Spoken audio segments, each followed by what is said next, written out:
Oh, what a night to be alive on a Monday night in Dallas, Texas. Yeah. Hold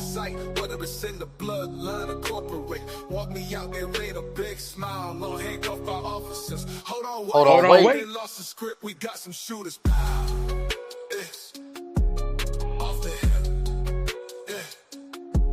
Chilling at the head of the table where the boss is sitting, stunning everything in sight, whether it's in the bloodline or corporate. Walk me out there, ain't a big smile, on handcuffed by officers. Hold on, wait, I think they lost the script. We got some shooters. Pow. It's off the hip. October 6th, 2025. I see what you did there. You ain't slick. Folks, we got it today. Oh. With no further ado, Chad, let's get into it. Y'all see what we got going on? We got Roman Reigns returning to Raw. We got CM Punk returning to Raw. What a Monday night it is. As CM Punk And said, you just said, what a time to get also, live. the final WWE show in the States until next week. Folks, we off to Aussie, Aussie, Aussie. Oi, oi, oi. Oof. Now I'm gonna be honest. You heard This Mr. is Joe test run times. Folks, for us here on the West Coast, the pre-show will be at 3:00 in the morning.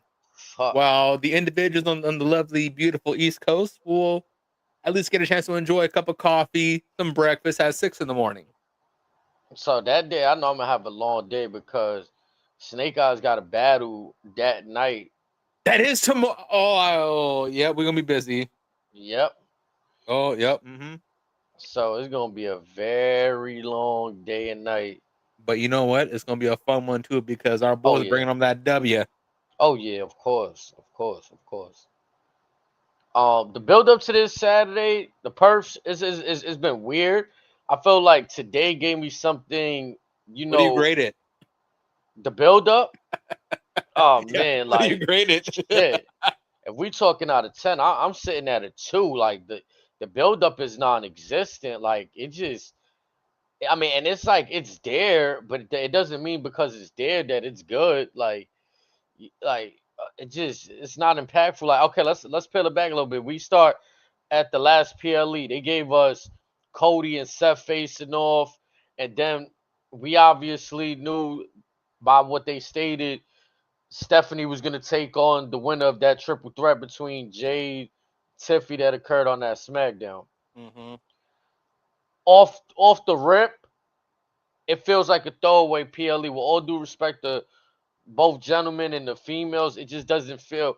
But then today, with a lot of the stuff we seen on Raw transpiring between Seth Rollins' group division, between the Oracle and Seth, now I'm more invested.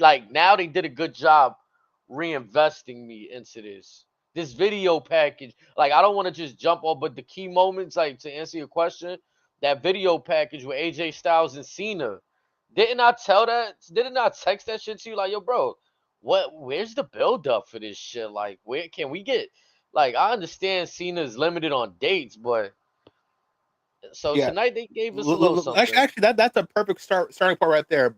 At least the AJ stuff first. I'll get to the champion versus champion stuff here in a second, but the Let's get AJ and into it Cena then. stuff. Mm-hmm. We again, like you said, we all knew Cena has what 4 or 5 days left between now and December 13th, give or take, something like that. Right. So after Saturday, it'll be 4. Right. Okay. Mm-hmm. So and we knew again the shows were already announced ahead of time, folks. If you haven't seen the prices for that Saturday's main event, let's safe to say they're respectfully borderline. I don't mean respectfully. Fuck these prices. They're WrestleMania prices. Yeah, they're fucking PLE prices. This is a fucking network special. Like, Yeah. give us a break. Come on. Now, but also with this being John Cena versus AJ Styles, I think you and I can speak for the entire IWC community. In which, I mean, we knew what this was going to be. What AJ said tonight was effectively all we needed for this buildup. we know when he has no story. Yes, we know this is the last thing they'll be in the ring. Just put an emphasis on that. We know these two are still going to tear the house down. They're always going to be the fan favorites, but we just needed something. Thank God AJ gave us this.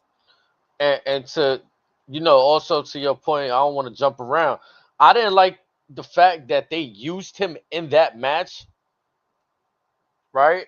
Because I'm thinking I'll like, get to that later. yeah, like, so I'm glad that the match ended with him speaking those words that you just spoke, that you reiterated, because that did it hyped me up. It was like, oh yeah, this is what, like, Oh, like AJ Styles cut right to it, bro. Like, listen, man, the story writes itself.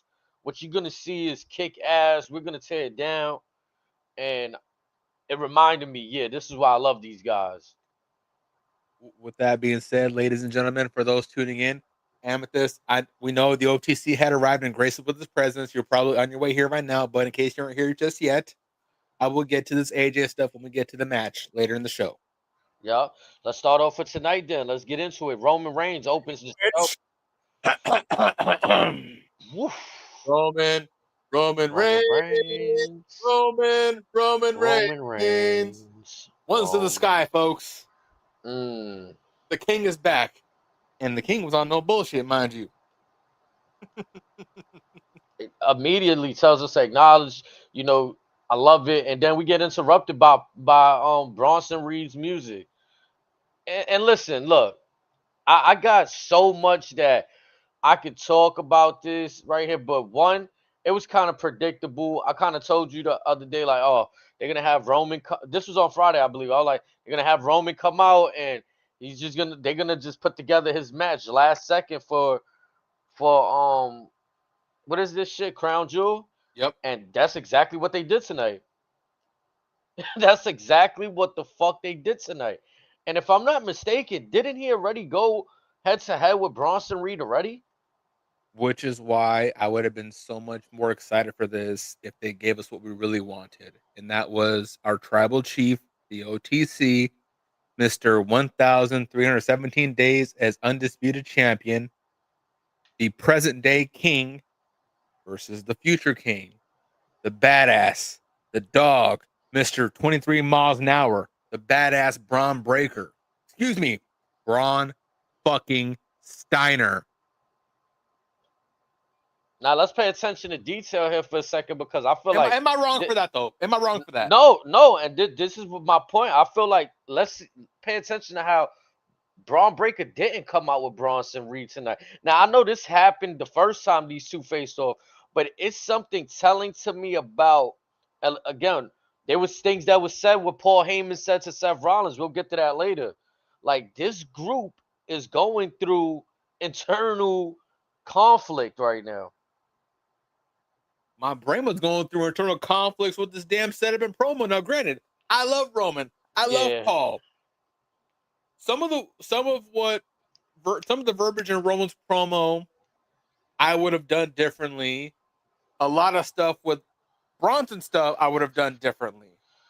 Bro, I'm gonna I be get where they're honest. It trying to felt go like with it, they but was freestyling out there, they bro. went the most kindergarten way possible. You had something when we did the whole build-up when Roman learned that Bronson was Samoan, and I was hoping that they were going to stick down that narrative. They tried to with this when Bronson touched on your father was never put on a stretcher, your uncle was never put on a stretcher, I put you on a stretcher. I thought they were gonna have a fucking stretcher match. Oh no! I'm going to go a little deeper than that. You ready for this one? This is where I would have gone. Now, I'm granted some of these people aren't there anymore, but let me ask you this. Can you name of one common denominator between Roman Reigns and Bronson Reed? I'll give you a minute if you want.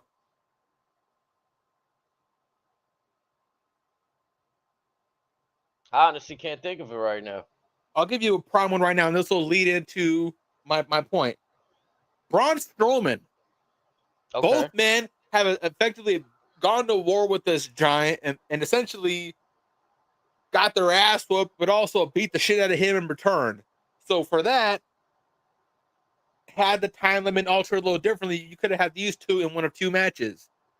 either Snake Eyes' personal favorite, an ambulance match, or what I would have gone with, you could have had Paul Heyman paint the picture, a match he's ever been defeated in. You could have had Roman Reigns versus Braun Strowman in a last man standing match.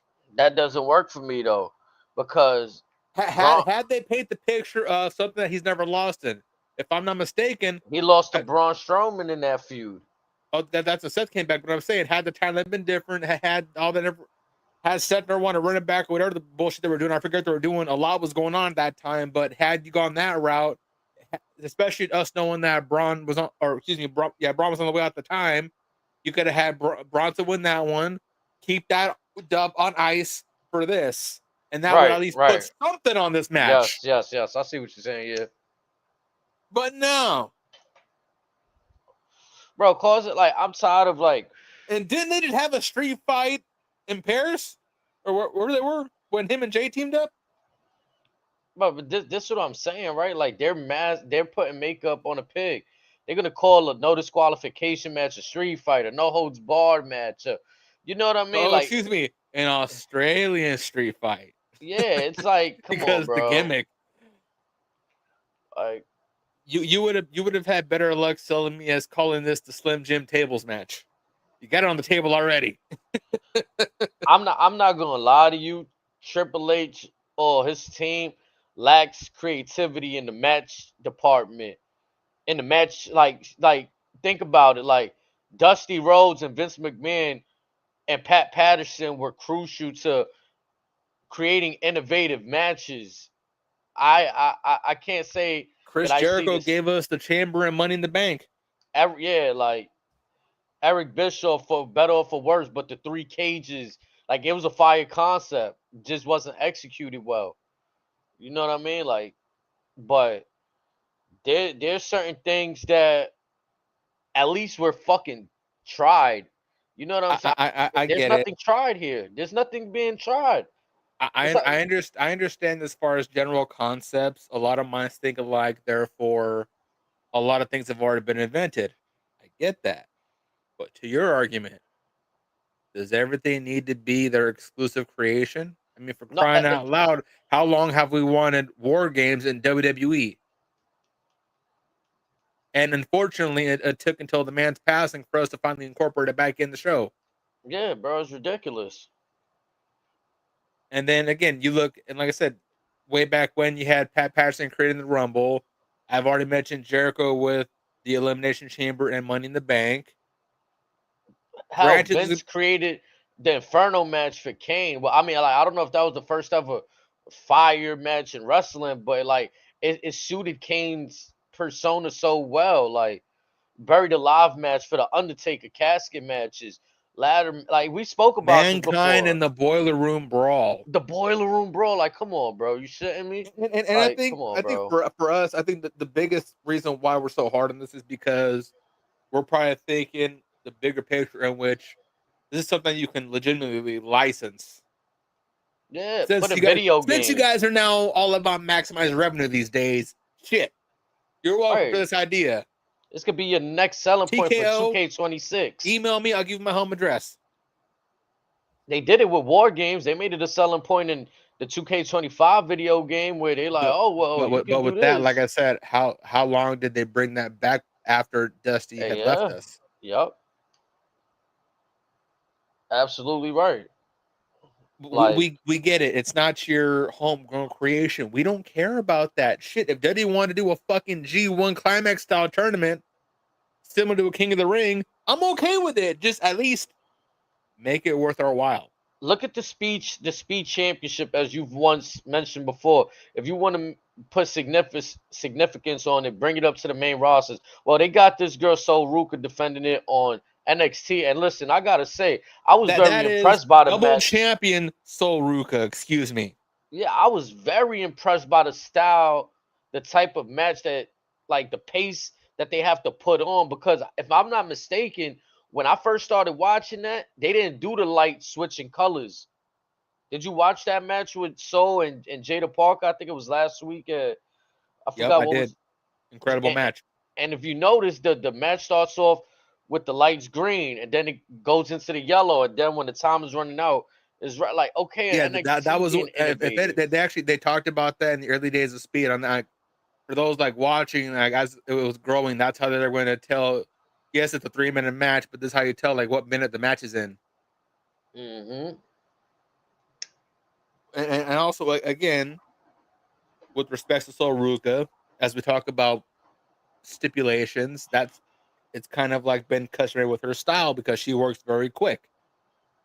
She's a very fast paced, lightning type offense.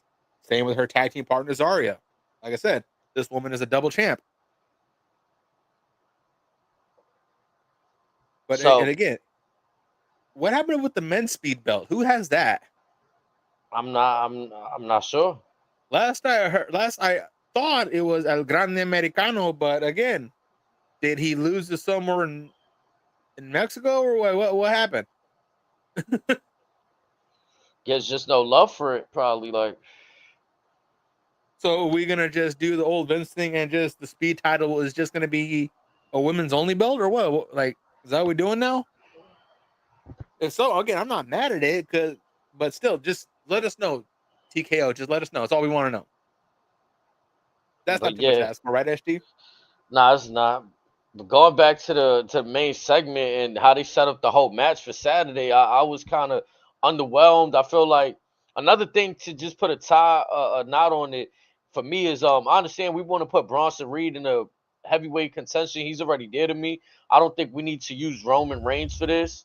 I think Roman Reigns should just be left for the elite of the elite storylines. Like, watering him down like this to me is just like, I'm always There happy to see him, was. but yeah, it's not that. I'll make an argument that there was a window for Bronson Reed to have his match with Roman, but they let so much stuff fizzle out. There's no way you're gonna heat that back up again because you already blue balled us. And then immediately, it's like you already got Roman Reigns in two stories where like he got this stuff going on with Jay, where he's kind of like mentoring Jay, and and he's doing this stuff with the Vision, and it's like honestly, I'm more And interested in the let's not stuff with forget the Jay. stories with Cody aren't done. The stories with Brock aren't done. The stories with Jim are just beginning. Who Yeah, knows what man. the program with Brock's going to be? And then you got the program with Heyman. They get into a scuffle ringside. I Eh, honestly, oh yeah, I was checked out by the time that's. I was just like, all right, cool. Like they get into a commercial break. Um, we come back and Oscar is creating more conflict within the trio. She's slapping around Kyrie, creating matches. Kyrie versus Io Sky.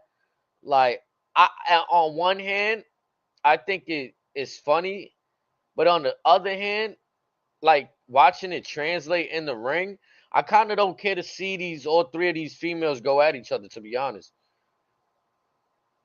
like the match tonight with Io and Kyrie Sane, it didn't do nothing for me. It told the story. I seen what what they what I picked up what they were putting down, but it still didn't do anything for me. It didn't move me. okay, so I'm going to just rip the band-aid off right now.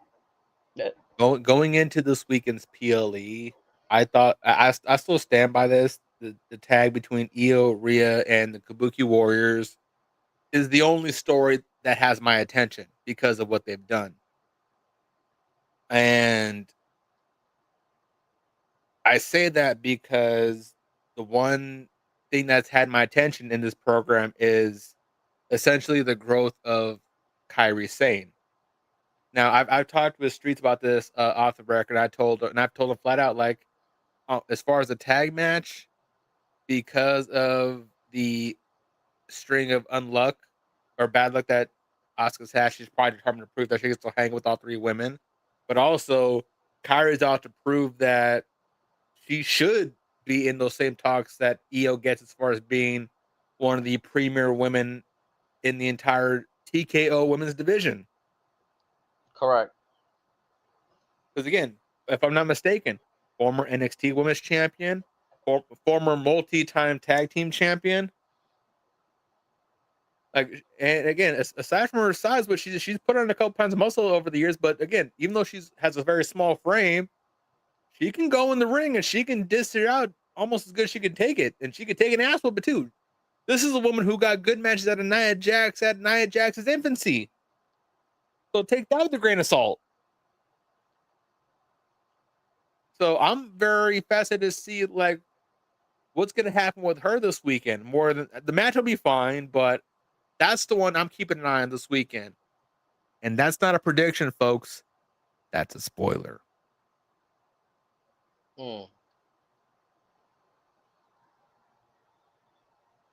Now their match happens a little bit later on. Let's get to what happened after that little backstage segment. We get Maxine Dupree versus Becky Lynch. And it was an okay match. I was surprised by the outcome. Yeah, like I was surprised that Maxine. Well, it's not surprised. Like we know she worked so hard. So I hate to. It's kind of like when somebody in the NBA gets most improved player. It's like, okay, now what? And now we're gonna see what happens going forward with Becky and Maxine. You know what I'm saying? Maxine showed out, and she was able to pick up the victory via count out. I'm gonna just say it as it is.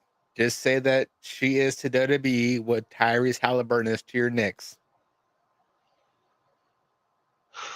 Who, Maxine? Yes. That's going too far.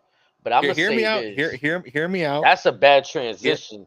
Becky Lynch to Maxine. No. Hear me out. Hear me out. Because again, like you said to yourself, how much she's grown, all that.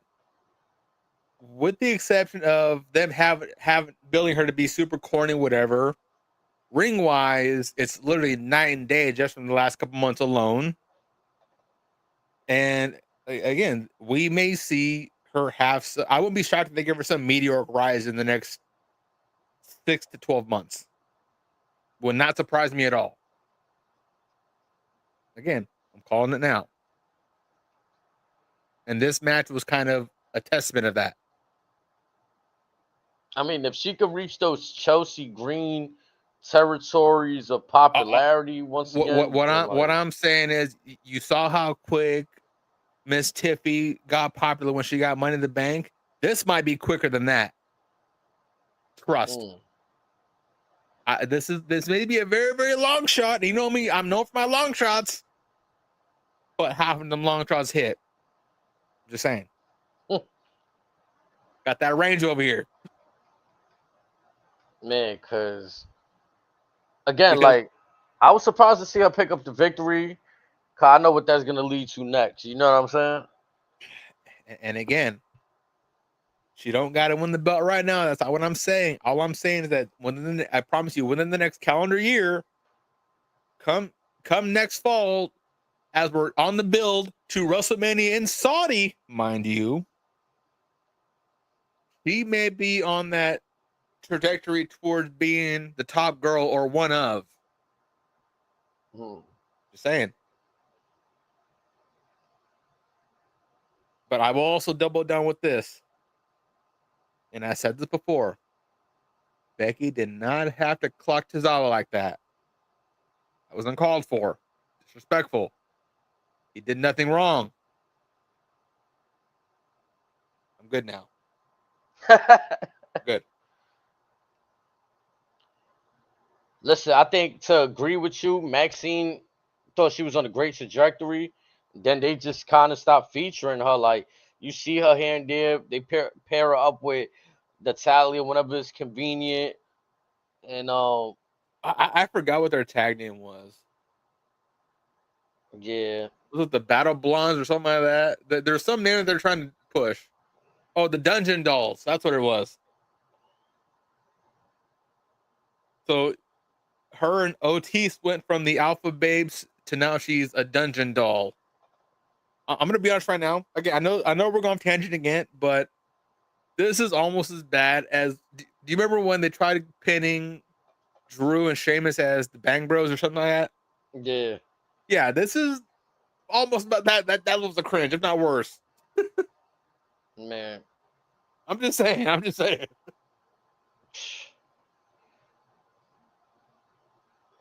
And it's funny because you're the father, I'm not. That's how my brain went. But I digress. Bro, some of this bullshit is just like it could be there, and I'm just so like waiting for the good stuff that I'm over it. You know what I'm saying? Like I'm just sitting here waiting for the good stuff. And here's the problem. Even when the stuff that is good, we're still critiquing it like that's it. Because we've seen when they really, really want to give a damn with something and push it to the moon, how far they'll go. When it's something that they expect that we on paper, the concept's gonna be good, but the execution piss poor, and we still don't like it. That one hurts more. Yeah, it really does, bro. After after that segment, we have Roman. Look, it was crazy how they featured Roman tonight. Like, if you pay attention, he's really back into this role of showing Jay. Akuma is back full time. Yeah, bro. I think everybody worried about Jay turning heel, and Roman is loving it because then it's gonna make his job of turning heel that much easier. Like he's gonna have to roll with Jay being bad. Like if Jay turns bad, the only one that's already accepting him currently as it is Roman. And again, to say he's turning bad is such a stretch. The man has seen the light. He has tasted the fruit from the land of the Okay, immortals. He so knows what it's like now. if it's to say he's not turning bad, he's being painted that way by his brother. He's insinuating that he is turning into the Roman that was heel Roman, tribal chief Roman, by his Yeah, own brother. Streets, what's the word, Brody? yeah. What's up, bro? What's up, baby? Ooh. Yeah, His it is ears are seeming like ringing.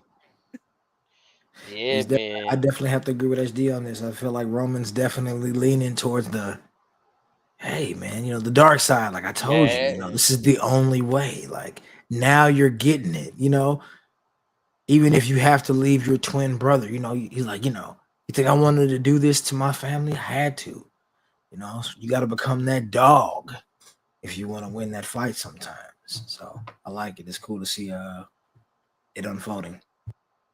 Yeah, and like in that backstage segment, we see Roman telling Jay to focus up because Jay over here worrying about Roman's bad. Who's oh, you hear what he say about your uncle, your father, and all that? Roman like, bro, don't even worry about that. Worry about you. Yeah, As he Roman walks had off, just a little reassurance. Hey, I'll handle him. You have your own task in hand, and Roman just asking them that they both do it to honor the family. and he also lets Jimmy knows that he hears everything and he see everything that he's been saying. So it's kind of cool to me to see them go back into that original bloodline dynamic that was like when they was first coming together. It kind of is giving me that vibe a little bit where Jay he is becoming Roman's right hand man, but this time it's different. He's doing it on his own accord. As to like you stated many times, he done beat Jay into the system. Now Jay is falling in line on his own. Like, It's almost like what we witnessed. What was it? Damn, almost 6 years ago. mm-hmm. That like was touched on. Jay essentially was forced into the tribe because of his brother submitting. Whereas now, even though the tribe has been broken up, it's secret. The bonds have never been really severed. And although Roman may be perceived to be alone on this island by himself, here comes Jay in his boat, eating along as he only can, looking the OTC dead in the eye and saying, I get it now. And Roman, in return, as we learned last week, is saying, I always knew you would. Now let's get to work. Mm. Now is where the fun starts. It's a And as lot we, going. It's a lot going on that's kind of interesting in that. Again, like I said, paid attention to how Roman was around the whole night, paying attention to what's going on between Jay and Jimmy. You know what I'm saying? Because, like you Most said, at the end definitively. of Razor text me like, "Yo, we waiting for something to happen at the end," and I probably thought like, okay, maybe we get, this is where we might get something, and it was just like Roman stuck around for the rest of the night to just, provide these moments, which is it was cool too, it was dope. Moving on Yeah, it from was. that though, we had Bailey and Lara. Like, okay, I don't even know. To me, they stuff is getting weird.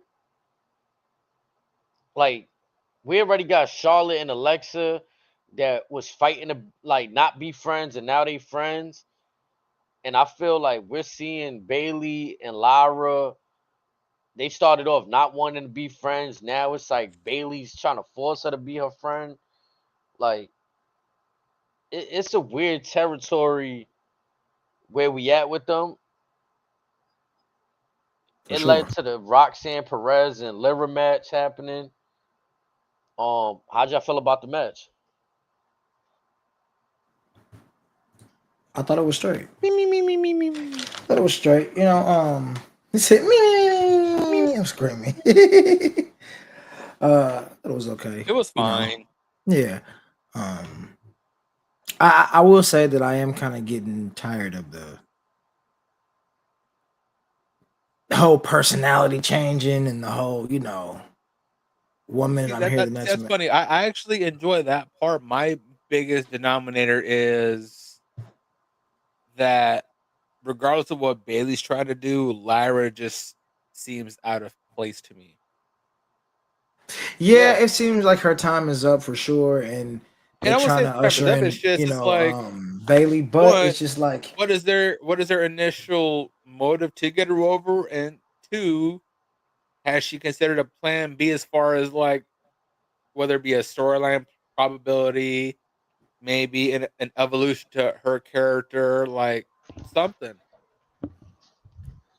I feel you. I mean, to me again, I felt like the segment's getting old. I wish whatever you're gonna do, like do it. You know what I mean?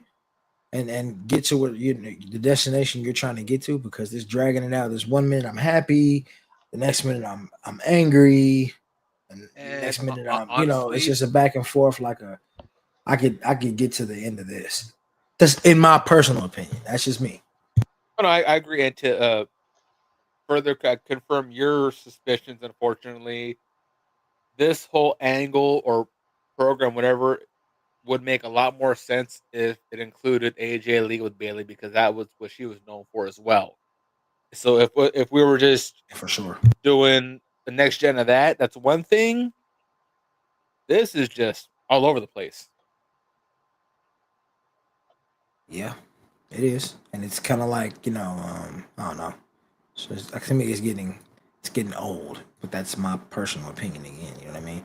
The match was whatever. It wasn't too crazy. I took some notes, man. It wasn't too crazy. The match was cool.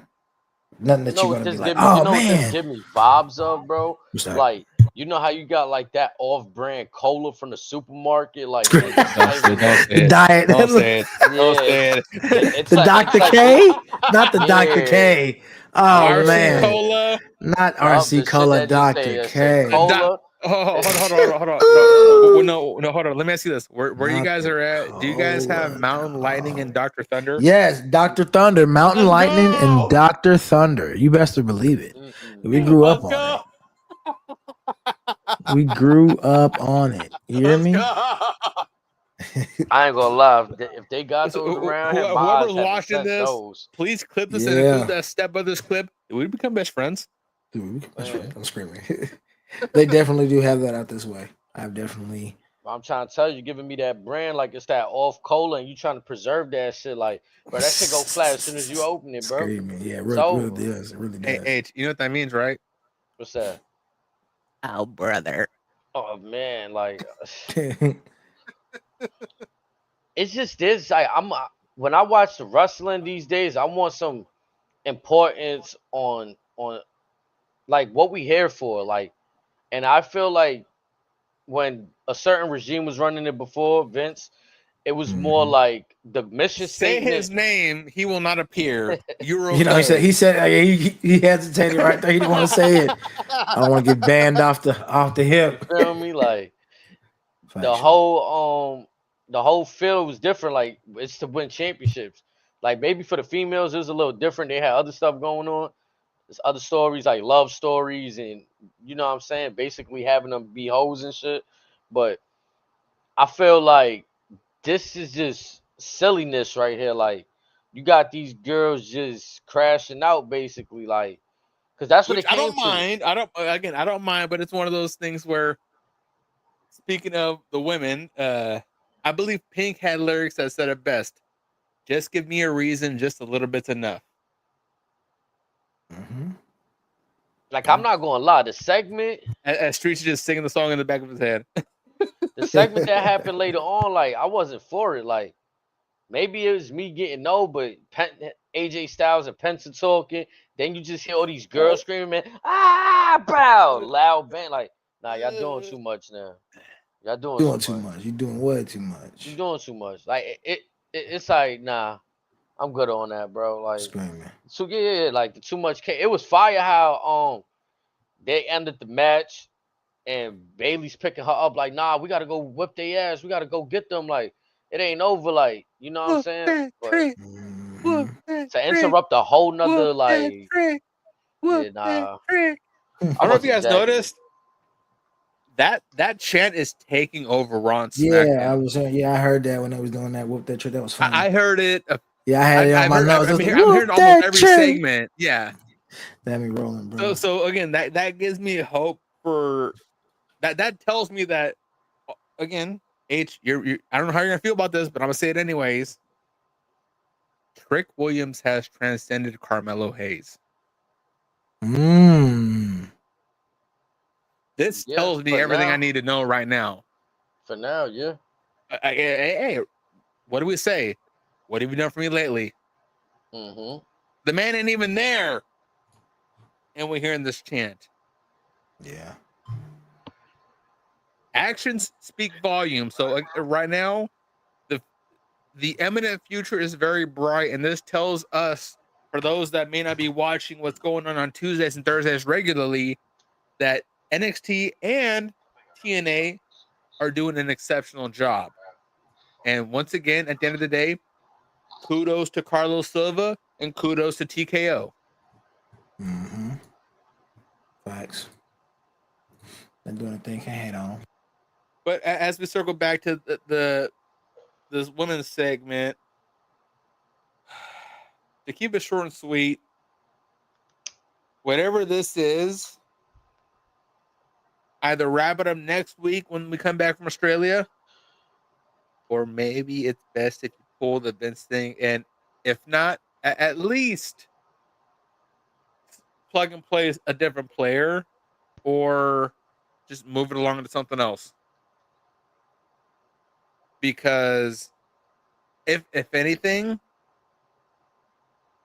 I would love for Roxanne and Raquel to be still do their Judgment Day stuff. Don't get me wrong, but have them pursue different belts if they're not going for the tag belts, Okay. Okay.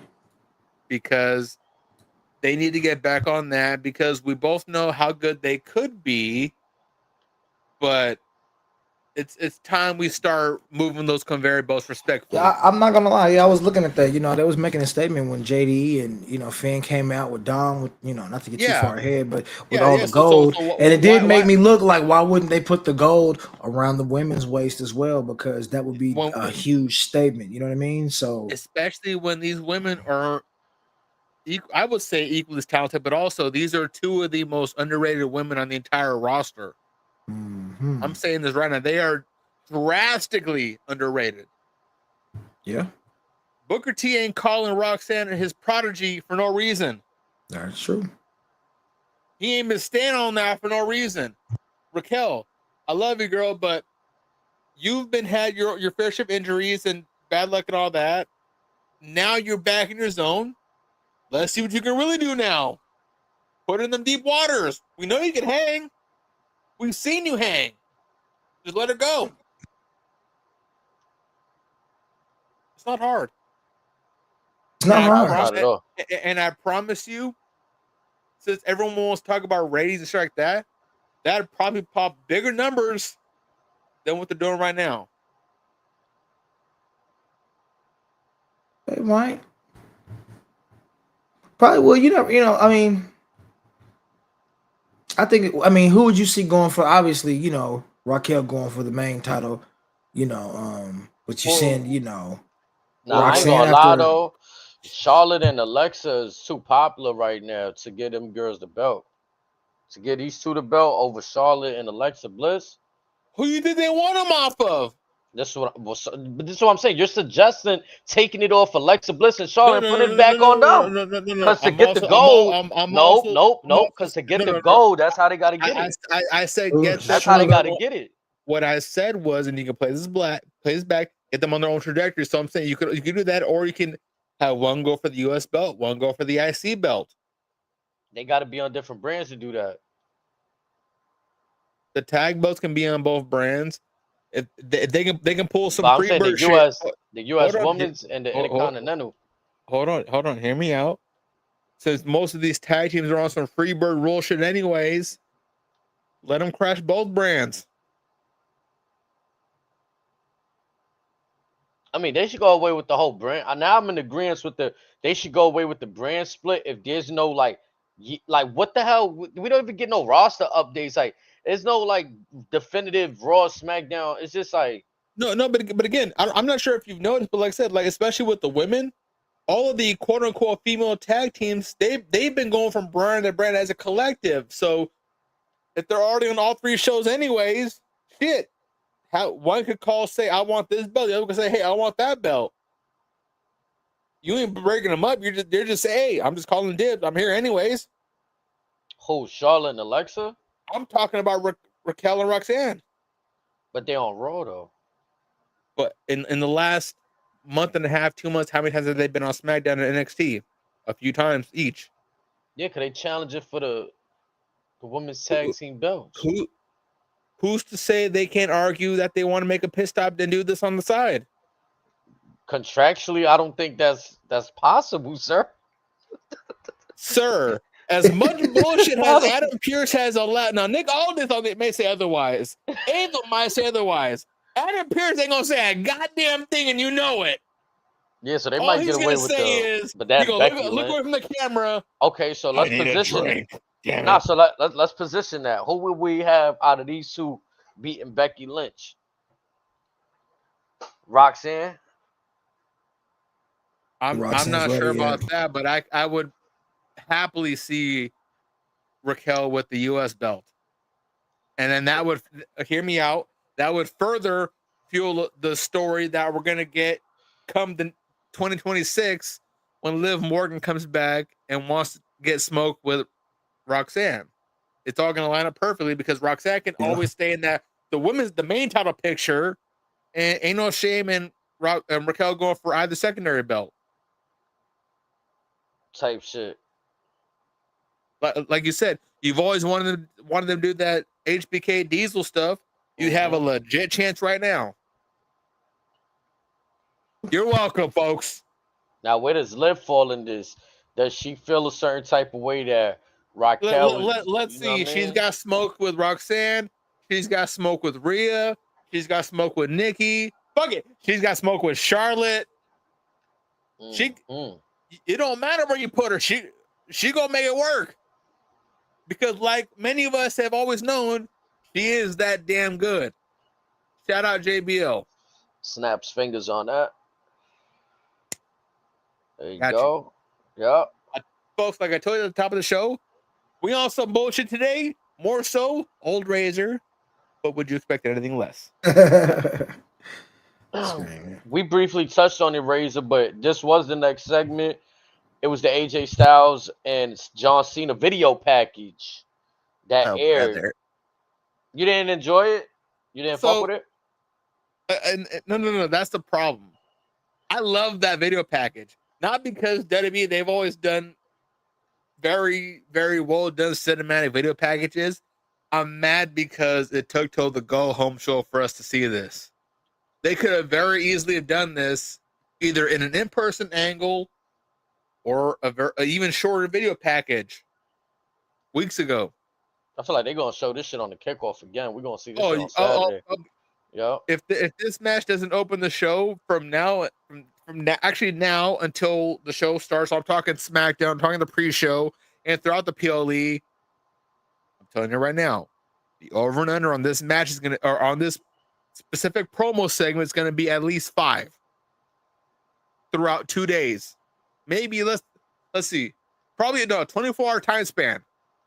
Yeah, you're gonna see this at least 5 times on Friday and Saturday. If I had to nitpick something about the promo that it was like I did enjoy, but I kind of didn't enjoy, was the fact that they highlighted that AJ Styles was the face of TNA and Cena was the face of WWE. Yeah, I seen that. Now that was cool and all of that, but to me, that was wasn't one the of 2 grounds. things that pissed me off. Yeah, that wasn't the grounds of what they rivalry was built off of. AJ Styles, it was SmackDown, the house that AJ Styles built. You know what I'm saying? That was that era. Like I would have liked to hear more of that in the, you know what I don't know. Maybe that's just me, but that was my nitpick at that. Yeah, there was 2 things that really set me off the edge. That was one. The other one was, and again, I love both of them. As many people know, when I was growing up, I was watching TNA a fuckload more than WWE. I grew up on AJ Styles, Kazarian, Raven, D'Lo Brown, Monty Brown, Ken Shamrock, Dusty Rhodes, Randy Savage, Jeff Hardy, Mike Tenay, the late great Don West. Shark Boy. Talk to him. Petey Williams. Yeah. Give me a show, Scott D'Amore. Mm-hmm. Jeff Jarrett's original crew around that time. I was watching that. So AJ Styles holds a special place in my heart because that's basically what I grew up watching. That's also how I got introduced to Ring of Honor and the rest of the indies. But nice. This whole build-up, like you and I touched on earlier, what we saw out of this promo was basically all we wanted as a whole. With that being said, this match was teased on Twitter 2-3 weeks ago by Cena or something like that. Yep.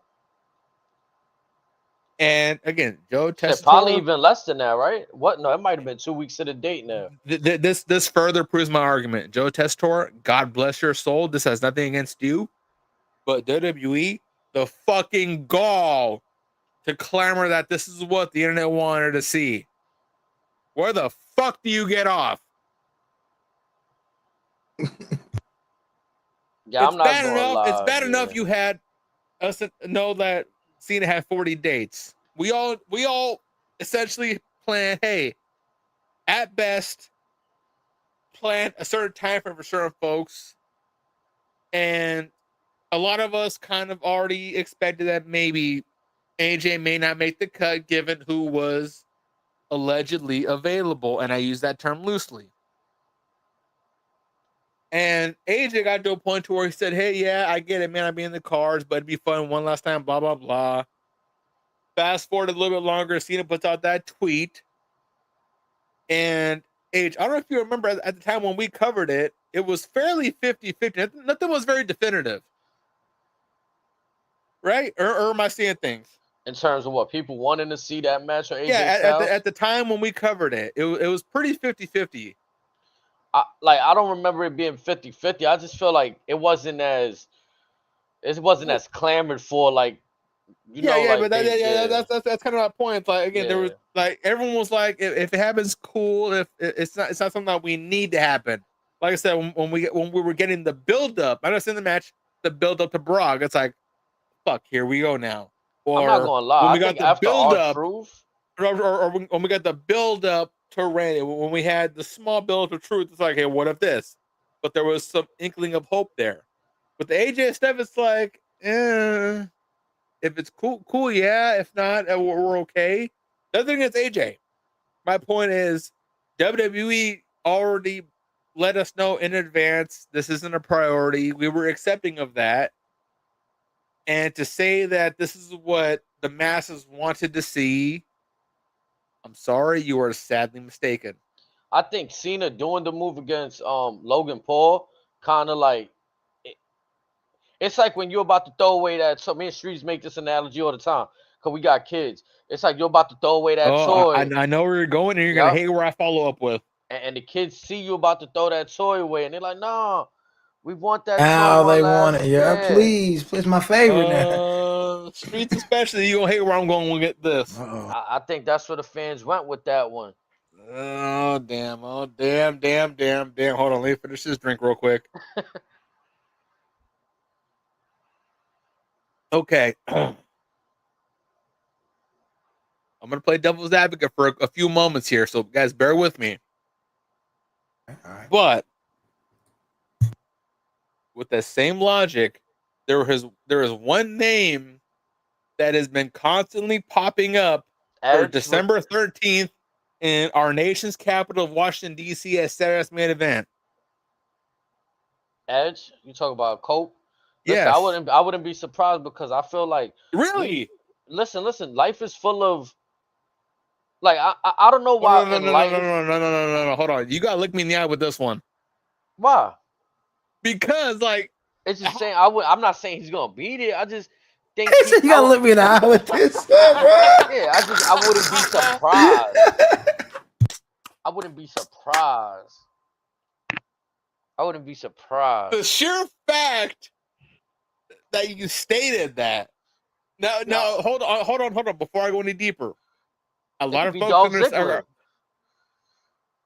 I was gonna go a deeper cut. Ziggler? I was gonna do the deeper. You know what I'm saying? It could be Dolph. It could be Dolph Ziggler. No. I thought I was gonna go with the deeper cut with this. I can see a small part of me sees a potential possibility with that because if you guys remember, who was in attendance at the Hall of Fame a few years ago? Who was giving a Hall of Fame? Who was in the Hall of Fame a few years ago from AEW? Oh, you didn't know? Your ass better call somebody. Yeah, Billy. So for him to be allowed to attend a Hall of Fame, that gives at least the inner child in me some hope that at least one more time we will hear Metalingus along with The Time Is Now. Right, and we're talking about like somebody that Tony Khan highly respects, right? Let's say if there's probably a great chance, 99% chance that the answer will be no. But if there is that 1% chance, I think Edge will be the person that Tony Khan gives this rare exception to. And honestly, I think there's easily two people there that Tony respects that I would hope would back up Copeland's thoughts of wanting to do this should he want to do this. And that's Chris Jericho and Bryan Danielson. Because those two can easily tell him, say, hey, I know, and again, I know this phrase gets tossed around in this industry and in life in general. But again, all jokes aside, if they tell Tony this is what's best for business, I promise you this will be what's best for the wrestling community as a whole, because this will tell us that there is an inkling of hope that both shows could work together, because it seems, I don't know about you guys, but it seems to me that if both shows, or excuse me, both promotions had each other's back even for a little bit, both would be drastically better. Sure. I'm talking about just both booking crews working together. It's just to eliminate the tribalism will, one, allow some fans to respect the culture as a whole. Two, it will allow others that have watched AEW simply because they're anti-WWE because Vince ruined it for them. Three, it will give folks who didn't really watch WWE, but they watched WCW, they watched TNA, they watched AEW, they may be introduced to WWE, and all around for four, it's just healthy for the community.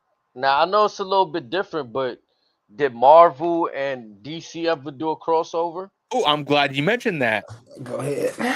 There It you was go. recently announced that they're doing some what if scenarios, and if memory serves, and this is on a public database for those that want to get on my ass, they're doing Marvel versus DC what ifs, and the first one that came out was Deadpool and Batman. Mm. Folks, it's out there. Be mad because y'all can't hate on me for once and my bullshit, because y'all say some crazy shit sometimes. Yeah, I mean they haven't yet, but I have heard of comics that they have, tried to, at one point mix and stuff like that, little storylines and stuff like that. So Actually, where's my yeah, phone at? Hold on. he's on to something. He's on to something.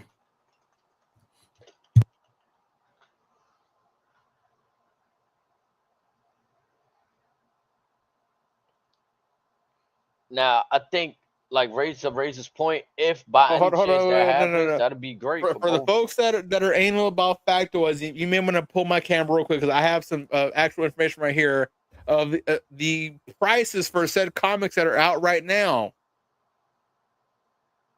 and some info for everything. Basically, you can buy the first issue for at least $7-8 right now. Fire. So what I said wasn't bullshit. And let's see if I get more info on it. I know they announced a few different collabs, but this was the first one that I remember, and this is the first issue that came out.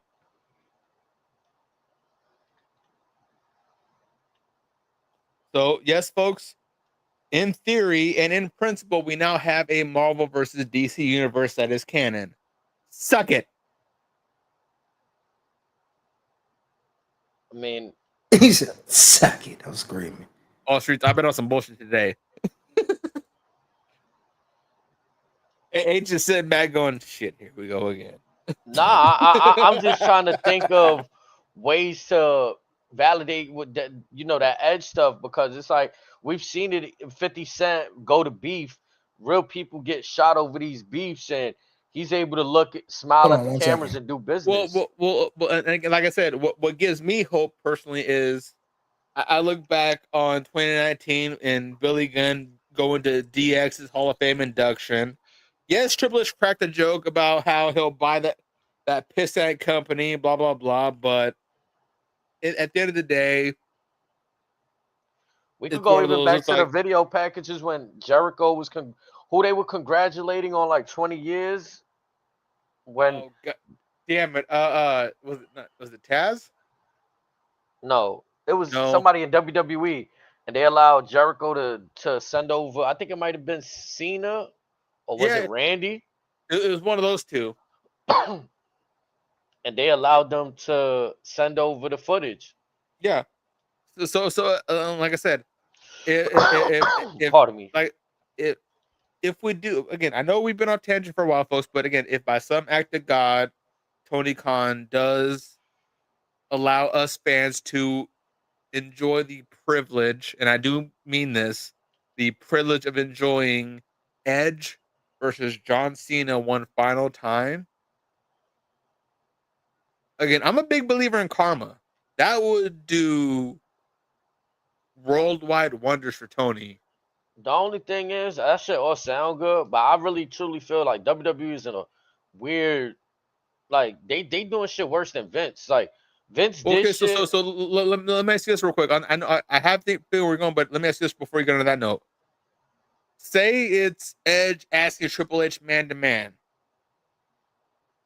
and Cena's already pitching this on top of that.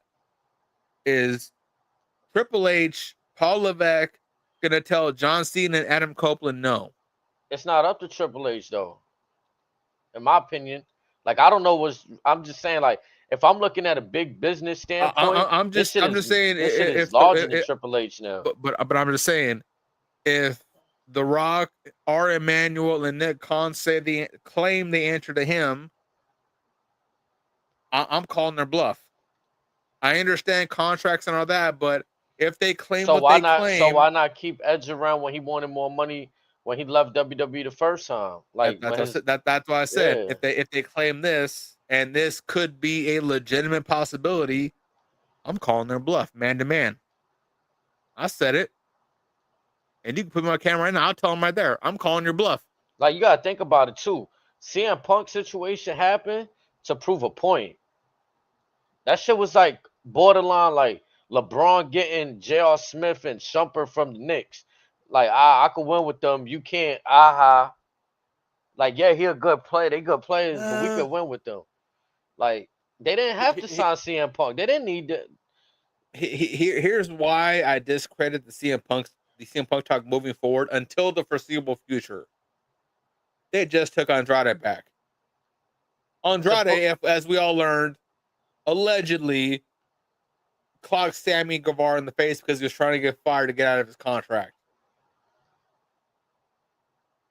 AEW just desperate for taking him back, in my opinion. But they've also claimed that recently that they don't need WWE guys. Well, you just got another one. But just the same way WWE would say they don't need AEW people, but as soon as an AEW person come over, they fucking giving them special treatment. That's a fair counter. I'll give you that one. Like, it could even be a returning super. Look at Rusev, Aleister Black, fucking Andrade. Even though Andrade out now, I think that's more because of behind the scenes shit. Like, had he just been chilling, doing what he got to do, I think he'd still be there. According to, you can't believe everything, but according to most reports, it seemed like that was more of a behind the scenes behavior issue. Let's dissect what happened right before that. AEW could have, around the time before all that happened or after it happened, they could have locked in Stephanie Vaquer, but she had one match with Sasha Banks. That was their greatest fumble. And then that was a great. We always spoke about that. That was their greatest fumble. I don't know if it's the greatest yet, but it's definitely up there. Cause that's how you put a talent like that out on TV without a contract. Like, that's just bizarre. Like, you gotta see the potential when that's like saying you're gonna put a top 5 player out on the floor with a 10-day contract. Real quick, before I answer that, are you gonna tell us right now that Stephanie was a bigger fumble than Punk? But they signed Punk though. No. But what I'm saying, it's a fumble still, but it's like not the same kind of fumble. Like, my argument is, and you have in hindsight, which was a golden goose versus you had the guaranteed gold mine.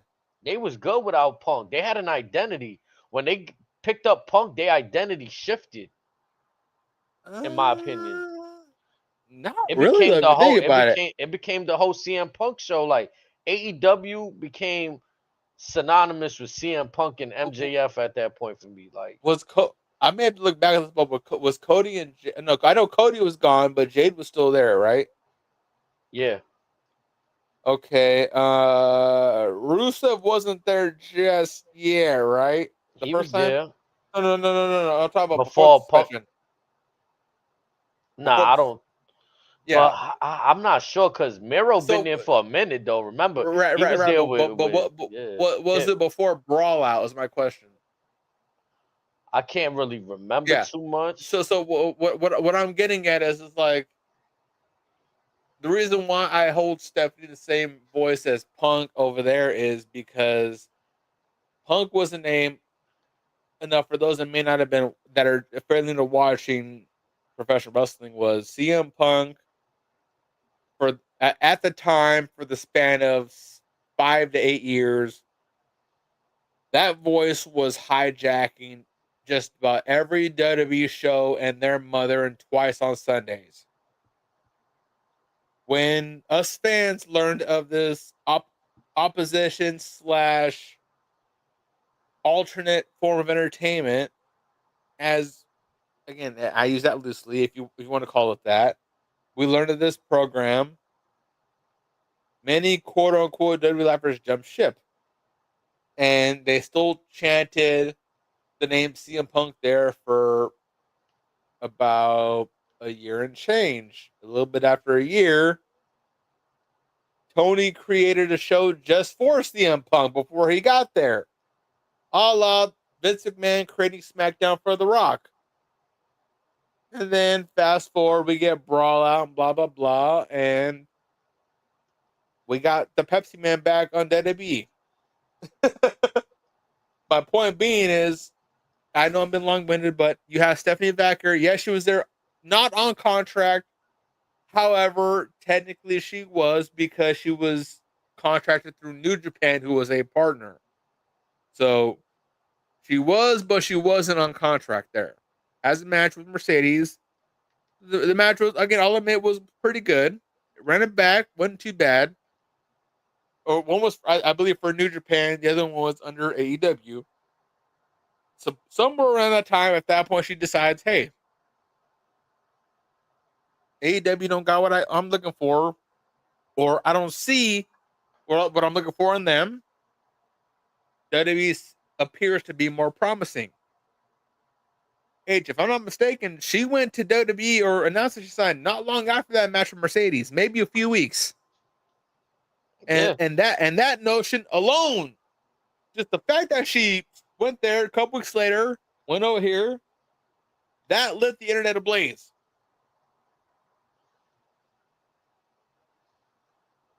I mean, cause that's just unheard of. You don't hear. Yeah, I mean, that was like when Rick Rude appeared one night he appeared the same night on Raw and on Nitro. When both Lex shows in Luger the same showed night. up, yeah, when Lex Luger was on WWE one night and he showed up at WCW the next night, like And that is Crazy work. that is yeah, fascinating, because that's crazy. probably the closest we're ever going to get to that. Yeah, like you don't see that Especially shit. what a pre-tape or not. Again, because that happened already, I think both are determined. Yeah, no, this is never happening again. And especially with Triple H being in charge now, he's probably looking at this going, yeah, no, the rude stuff over my dead body. Yeah, I But mean that's business. They've learned a lot from the quote unquote mistakes, so they're gonna but move but it, different. but to put a pin in my point, what Punk has produced for WWE and what Stephanie has grown to become have been two very fortunate blessings for WWE. Oh yeah. To the point to where I'm not sure if you guys have noticed that Stephanie has been taking time off just to learn English, to better her English, to take classes. Yeah, that's fire. Now, whether that's on WWE's dime or not, the fact that she's working on this is an incredible feat as her own, on her own, because she's making herself more marketable. No, she took the humble approach and it's definitely paying off for her. Like she willingly went to NXT as it seems on her own accord from things she said. Mm-hmm. Like you said, chose to learn. Like that's very telling. A lot of people feel like they already got it figured out, and a lot of industries like not a And if lot of you people act like a sponge. and if you've noticed, in return they said, "Hey, we're gonna put the women's world title on you as a token of our esteem for you putting in some extra work. We are putting our top prize on you for you choosing to do the work." As this joke has been going on for a couple years, thanks to tribalism, because you've stuck to the grind and you've made these leaps and bounds, we are awarding you with the top prize. You are this year, essentially, you are this year's valedictorian.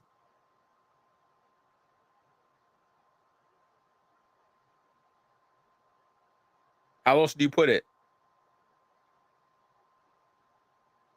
I mean, you probably put it the right way. Like she's the shining star of this year, the last year and a half. Outside of like the obvious ones, the Rias, the EOs. Oh, but again, Rhea already established, Io already established, Becky, Charlotte already established, Alexa, welcome back, already established, Charlotte, welcome back, already established. Chelsea, Mhm. here's the U.S. belt. Thank you. Go have fun. Jade, please stay healthy. Here you go. Thank you. Keep going strong. Yes, everyone's making progress. Yes, Stephanie made tremendous leaps and bounds because maybe she's a very well equipped student of the game. Maybe she's a fast learner. I don't know. But I mean, the crowd's behind her too. You know what I mean? I think they base a lot of it off of that too. You know what I mean? that's One also another massive part. and I mean, you got to figure she. You know, the devil's kiss, man. Who doesn't like that, man? You know what I mean? Everybody likes the devil's kiss. There's certain moves that just Somebody go check on Mr. Shucky Ducky Quack Quack. they you know they like her, man. It's something about her, man. You know what I mean? She's Doing all the right things. Yeah, she's doing all the right things. She says a lot without having to say a lot. And she gets to the bag. She gets in the ring. She handles business. She has some dope little moves, and I think that's why they got her in the position she's at right now. Not to get too sidetracked though, we giving them a lot of good content here, fellas. Yeah, for shit show. After that Cena Styles package that happened, we had AJ Styles backstage. Dom interrupts AJ, you know what I'm saying? And Finn jumps in too, just to throw in some fun. What I thought was interesting is, like, again, this is what bothered me about the AJ versus Cena. They're gonna have AJ positioned to where he still look like kind of a chump, like he can't win the belt against Dom. Finn is like, well, you couldn't win against him, so you're trying to get our tag team belts. Good luck with that, buddy. You know what I mean? Like, yeah, almost downplaying him like he's washed up. yeah, but this basically set up AJ was AJ was looking for a third tag team partner for the 6-man match. And then that's when all that commotion happened. Bailey, Lyra fighting the Judgment Day girls. Facts. You wanted to touch on this, Razor, before we get to the good stuff. Punk over here on the screen. Oh, folks, I had a lot to say about this, and I can go at least 3 different ways. Which way you want me to hit first? Left, right, or middle? Man, give it to us straight, baby. Okay. Let me adjust myself real quick, because again, I do have a lot to say about this segment as a whole. I'm gonna go the nice way first. I'm gonna give y'all a treat real quick, because come Friday and Saturday, we're gonna give you a lot on top of that. So let me give you a little nudge, a little love tap.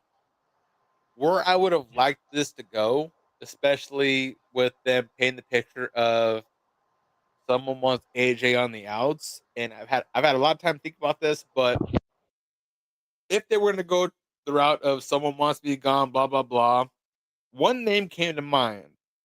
Do you guys know who that is by chance? Who's that? Trees, you got a name or no? One more time. So when AJ cut that initial promo of "Someone Don't Want Me Here," did any particular name come to mind? I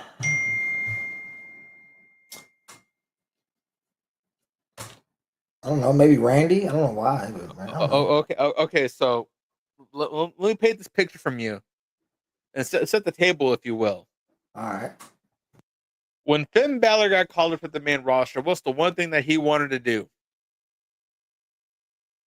That was bring in some iteration, Bullet Club to WWE. It's no secret that they bestowed the club upon AJ over Finn Balor. So, where I would have liked this to go a few weeks ago was to set up something between Finn and AJ prior to this John Cena mumbo jumbo. Could you have imagined a realm in which, say, hypothetically, we knew of this scene? Now, this could still happen this weekend, mind you. I don't know. I'm not revealing any insiders or whatever. I'm just speaking from the mind, off the hip, as we like to talk about. No pun intended. Go ahead. Factual. Say this match with AJ Cena goes off, and it's, again, we would expect, a good match. We get the typical vintage, lights go out, let's turn back on. Now, once again, this is a prediction, hypothetical, not a spoiler. Yeah, hypothetically speaking. I know I gave the opposite a few minutes ago, but again, I'm just reiterating, this is the opposite of that. Right. So this is a prediction, maybe a theory, who knows. Let's say lights turn back on, and it's Finn Balor, and the lights cut out again. Now at this point, we're thinking maybe a Dirty Dom. We're thinking a JD. Let's come back on. It's two individuals that in their respective podcasts have talked about crossing the line. We see the Good Brothers aligned with Finn Balor, turning on their Bullet Club brethren of AJ Styles. We see AJ receive a magic killer in Australia. And yeah, on one hand, yes, the Good Brothers are with Judgment Day, but in theory, we all know what the Judgment Day is now at this point. The Judgment Day will now be basically WWE's Bullet Club. Yeah. And I personally am okay with that. But that's just a little Razor's rant, if you will. A little Razor rant, cool, for sure. What's the probability of you thinking that's going to happen, though? It's probably less than 1%. Okay. I have no faith in that. Actually, if that happens, I might piss myself in public. I'm gonna be honest. Like, I don't know what I do if that happens, but that's what the fan in me would like to be done, because it not only would make sense to the story that one person is presenting, but it would also aid Finn and AJ in bringing both of them up. And whether we get a one-on-one with AJ and Finn down the road is one thing. Whether AJ joins is another thing. Yeah. Whether it's just whatever. There's a lot you can do with that. Another way I would go would be, HD may love this. We get the Cena and AJ match. Maybe Brock Lesnar shows up just because Brock Lesnar feels like it, and because he feels like it. Yeah, just because we may get that. I can maybe see that, just to keep it going, maybe possibly. After that. There's also a chance that maybe after that match, say Cena wins, there is a possibility, because of what we talked about a few minutes ago, that we could hear Metalingus. There's also a possibility we hear somebody else. And if his last match wasn't in DC, I would have happily said Batista. But maybe, hopefully, we get John Cena versus either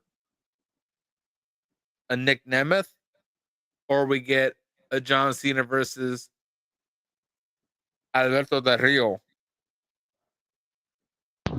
There's also a possibility that maybe, because this person has done this in the past at random indies, there is a possibility we get John Cena versus the wrestling god, John Bradshaw Layfield, one final time, being that JBO gave Cena his first WWE championship at WrestleMania. I'm gonna be honest, I don't want to see that shit. But that's me. That's me. Personally. I don't want to see JBL versus John Cena. For his last match, that would be like No. I'm talking about on the road to that. I'm talking about post Australia. I could see that maybe. It could be a Raw, SmackDown, maybe, could be Survivor Series, not December 13th.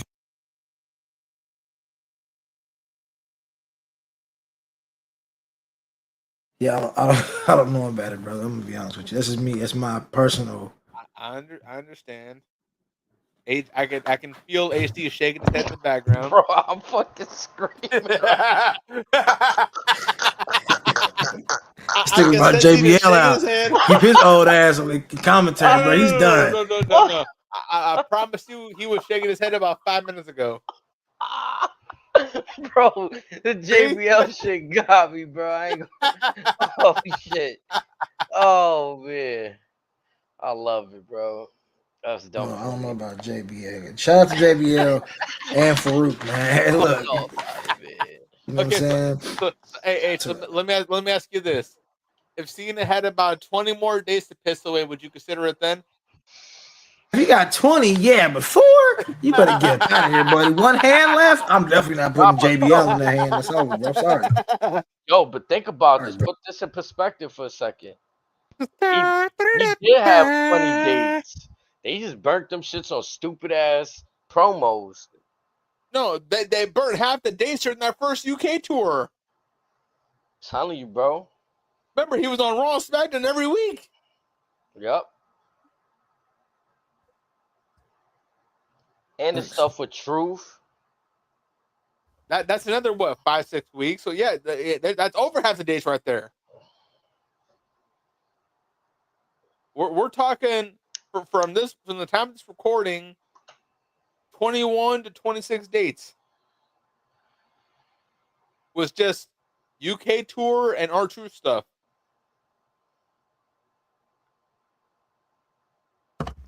I'm saying though, realistically, I don't blame him for trying to have his cake and eat it too. But this shit could have been like the Kobe retirement tour. Like it could have been like, all right, Kobe knew he wasn't winning the championship. Rap, what's the word? Rap. The podcast going great, Brody. Appreciate you. He could have, like, the Lakers knew they weren't winning the championship, but the objective was Kobe's last year. We let him go crazy. When was Austin Theory versus Cena at Mania? I need to look that up real quick.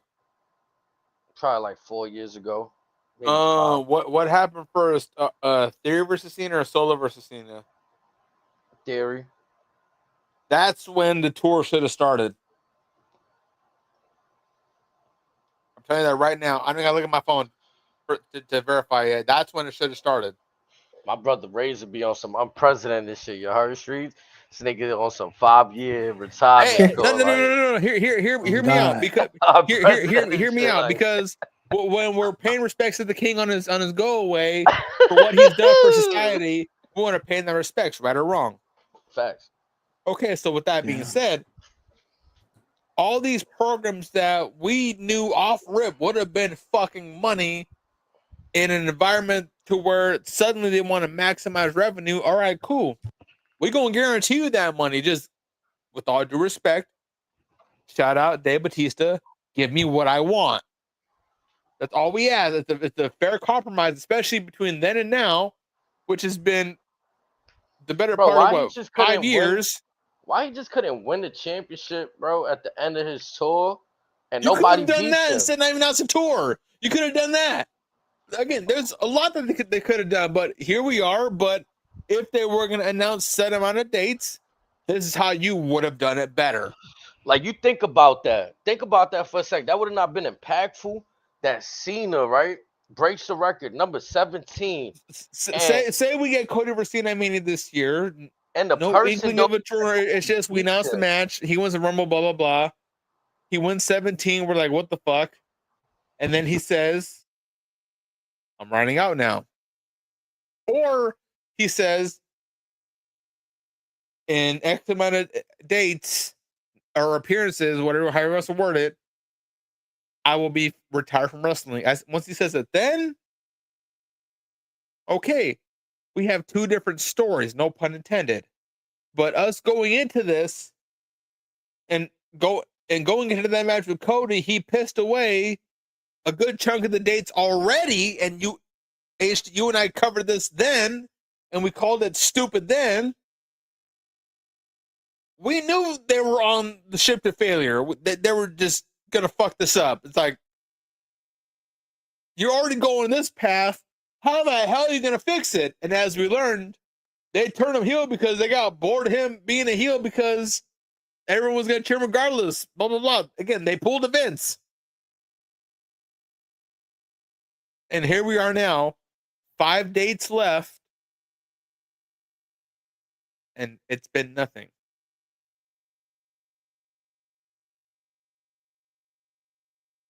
I mean, we're ready for some stuff. I know that. And again, we're ready for anything. But again, since January, or even probably this time last year when we learned of this through rumors, we were hoping for the best. And in the end, we've been given less than the bare minimum of what it could have been. This could have been the retirement of all retirement tours. This, just knowing that he had a limited amount of dates alone would have been the meal ticket for setting record sellouts. I get it, they're maximizing revenue, blah blah blah, but knowing that this is your ticket for that right there alone. You don't gotta advertise everything else. You gotta say, hey, Cena's gonna be here. We know he's got X amount of dates. We gotta sell this out now. Boom, problem solved. On to the next city. No. Just because every city outside of the state that's across the ponds, across the Atlantic wants him, they got first dibs at the dates. I get it, it's business, but were they really the highest bidder? Especially when you've been going to the highest bidder lately. I question all this. But more importantly, I question TKO for giving us less than the bare minimum of what this tour could have been. And I'm going to die on that hill. I mean, it's not, it's Rocky's fault and it's not Rocky's fault. You know what I mean? He ain't got nothing to do with it. I mean, with the Cena stuff, he does, because he kind of implemented himself into the mix and then took himself right out. Then it's like, hey, well, I have stuff to do. I have bigger fish to fry. So I'm out of here.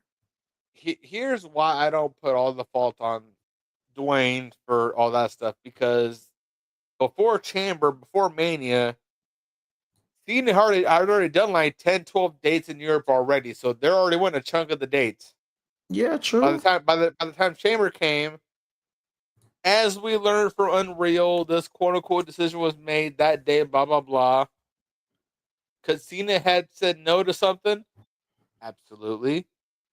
Did he put too much faith in Dwayne? More than likely. With Cody being champion, could he have said otherwise? Sure. Was with Paul Levesque, was he more focused on what's best for business because so and so is buddy with the guys above him? Yes. But also knowing that, was he trying to just not be the cog in the wheel? Probably as well. He probably suffered the most out of all this. But yeah, for those, what was it, 3 months, give or take, maybe 4 months, everybody was at fault for that because everybody allowed that to go through. They could have made it. Yeah, I was gonna say, that's what I said. Like it ain't just on him, because they allowed it, to happen as well. So I agree with you on that. They could have made it a Europe exclusive. They could have done probably 10 different things, but several people allowed it to happen, and all those people are probably now, I would hope or assume, are now acknowledging the fact that that may not have been the smartest move. Yeah. So, more importantly, to maximize the revenue. Yeah, for sure. Let me ask you this. Say Cena turned before Chamber, and if they were doing exclusive merch, or if they weren't doing merch at all, as consumers of the product, it would have made a difference. Right? Yeah. H?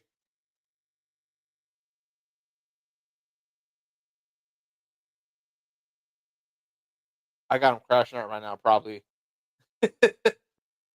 They're talking about my hero, my Super Cena. How dare you talk about him? My Super Cena, I'm screaming.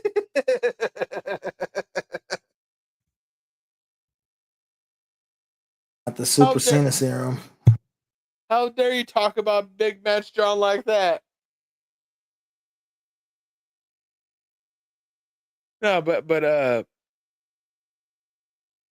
again, to put a nail in it, it's just they obviously knew what they were doing. They made the choices. Now they're understanding that it wasn't the smartest move, and here we are trying to make the best out of a worse situation.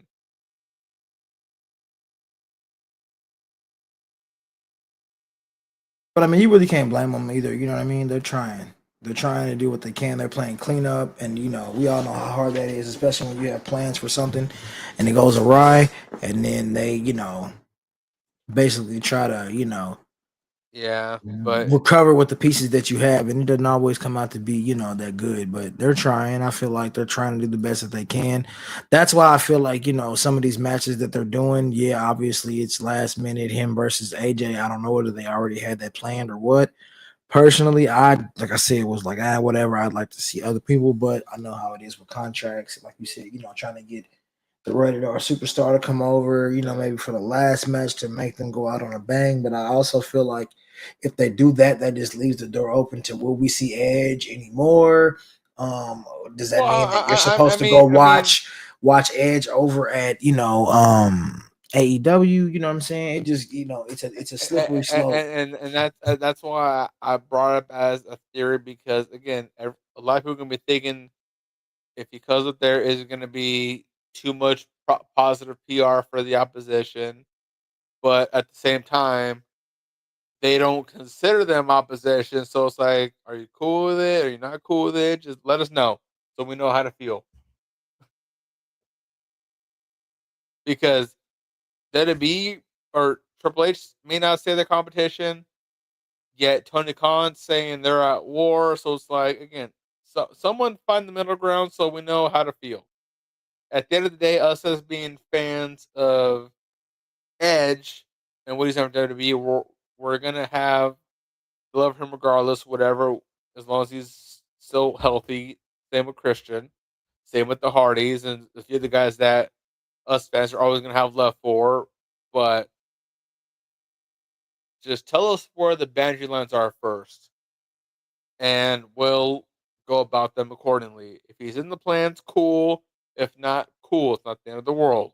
But Yeah. if he is in the plans, just at least do these two individuals justice of letting them do their shit.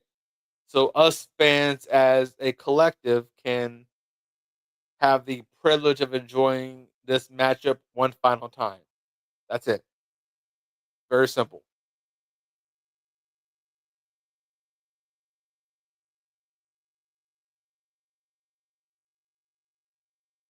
I mean, WWE's been, keeping their shit on the wraps pretty good, you know what I'm saying? So who knows? Again, Brock Lesnar's back. You never know what they got planned.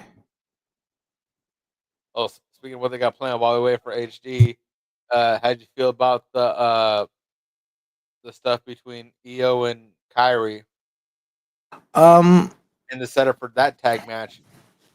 I thought it was cool. I think it's the EO. She's been doing her thing. Obviously, she's getting a bigger push than the other two are. You know what I mean? Obviously, she has a wave that people are riding right now. I think she's dope. She's earned it, and I think that putting her in a match with Kyrie was cool. Obviously there's a little dynamic right there. I'm not gonna lie to you. My kids are like gone off of K-pop Demon Hunters. So like I was looking at them, I'm like, bro, they just look like K-pop Demon Hunters, bro. Like, I want to say this too. Shout out to Oscar, man, because she plays like the ultimate like Japanese villain. I was just looking at her and was like, bro, she embodies like anime villains perfectly, like the way she yells. Shout out to the people in the crowd with the sign too, the one that said Kyrie. That was so tight in the crowd. That was awesome, bro. Like shout out to them, man. But I think that, like I said, she plays the ultimate big bad anime villain. Just awesome. Does a great job of down to the slap, down to the she slapped the shit out of Talk Kyrie, to him. bro. I was just gonna jump But to that. yeah, but I felt like it's cool. I like what they're doing with Oscar, making her, more of a villain. We need that. We don't need everybody backstage buddy just because it's the females. You know what I'm saying? The women division doesn't have to be like so turned down. I want some stuff to be kind of like enjoyable and bro, I want the bad guys to be bad guys. I don't want the bad guys to link with the good guys, or one week they're good and the next week they're tweeners or anything. Nah, I want them to be like my bad guys to be my bad guys, my heels to be my heels. You know what I mean? So Yeah. my villains be my villains. So I like what they're doing with this. And because of that, my MVP for this entire program has been Kairi Sane. Her overall development has been stalwart. And like I was telling Ace at the start of the show, like I'm more intrigued and invested as to how her character is going to progress from what we've seen with this so far with Asuka, Io, and Rhea. Excuse me. So that's where my investment is I want to see her character development. As we've seen over the last few weeks, she's basically been the MVP for this program.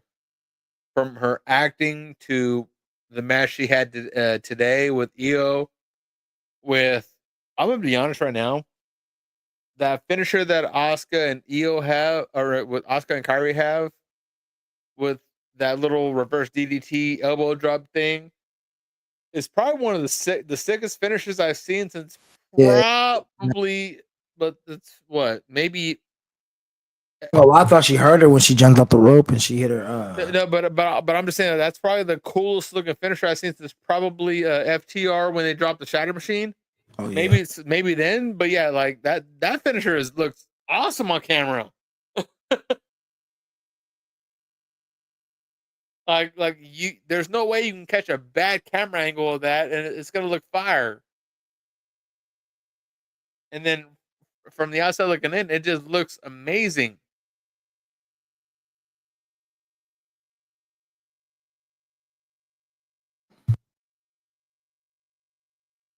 But another match I want to ask you about was how did you feel about essentially, even though my tone is gonna piss off the masses, but below me, um, how did you feel about the setup to the Australian street fight? I'm not gonna lie. When they was like, talking, I just had a feeling Oh, that don't be Paul shy, Heyman you know was gonna us. say. I felt like Paul Heyman was gonna say, a street fight, and he's like, yeah, and as soon as he said Australian, I was like, he's gonna say street fight. He's gonna say street fight. I said Australian street fight. I'm like, come on, bro. Because these street fights ain't like how they used to be back in the day. Back in the day, when you had street fights, you're going backstage, you're pulling out 2x4s, trash cans, you're getting. I mean, think about like even the wrestling video game. You would see people getting thrown off You go to the the parking lot, 16 you go wheelers. to You're the going to the concession parking stand, lot. you You're go going everywhere. you're going everywhere, man. It was like a real deal street fight. They pulled out all kinds of weapons, just just a dog fight. That's what I So look at it like. There's no real like crazy backstage brawl, dog fights. You know what I'm saying? And I think that if we got to see that, that would be cool. Just an all-out dog fight, trash cans and 2x4s, chairs, throwing people through glass. You know what I'm saying? Like glass and throwing them, off of stuff and through tables. And I think it would be amazing. You know what I mean? Not real glass, but you know how they did Shane and um um Shane Kurt. Kurt Angle. Yeah, how he was, through the glass. That's what I mean, like stuff like that. I don't mean like real glass. Yes. But just So just making it like a real deal street fight. I think that's what what they're missing is like just that they're right there. They just need more attitude. They need more in your face action. I think that would kind of give them that edge that they're looking for. That's what I would say Vince had. He had that edge with that. He wasn't scared to. Oh, excuse me. He wasn't scared to call a match that's gonna have like some a red some red in it, a red match where somebody gonna have be bleeding or they're gonna be wet during the match. You know what I'm saying? Or so the best way I somebody's could gonna be analyze bleeding or something. this match setup was I had to tell myself essentially a what if scenario, and although it does nothing for this matchup this weekend, it would have done everything under the sun for this match in hindsight. And that's, I don't know if you were here for this, but one common denominator that these two individuals have, being Bronson Reed and Roman Reigns, is Braun Strowman. Both Fact. individuals have faced Braun in a last man standing match.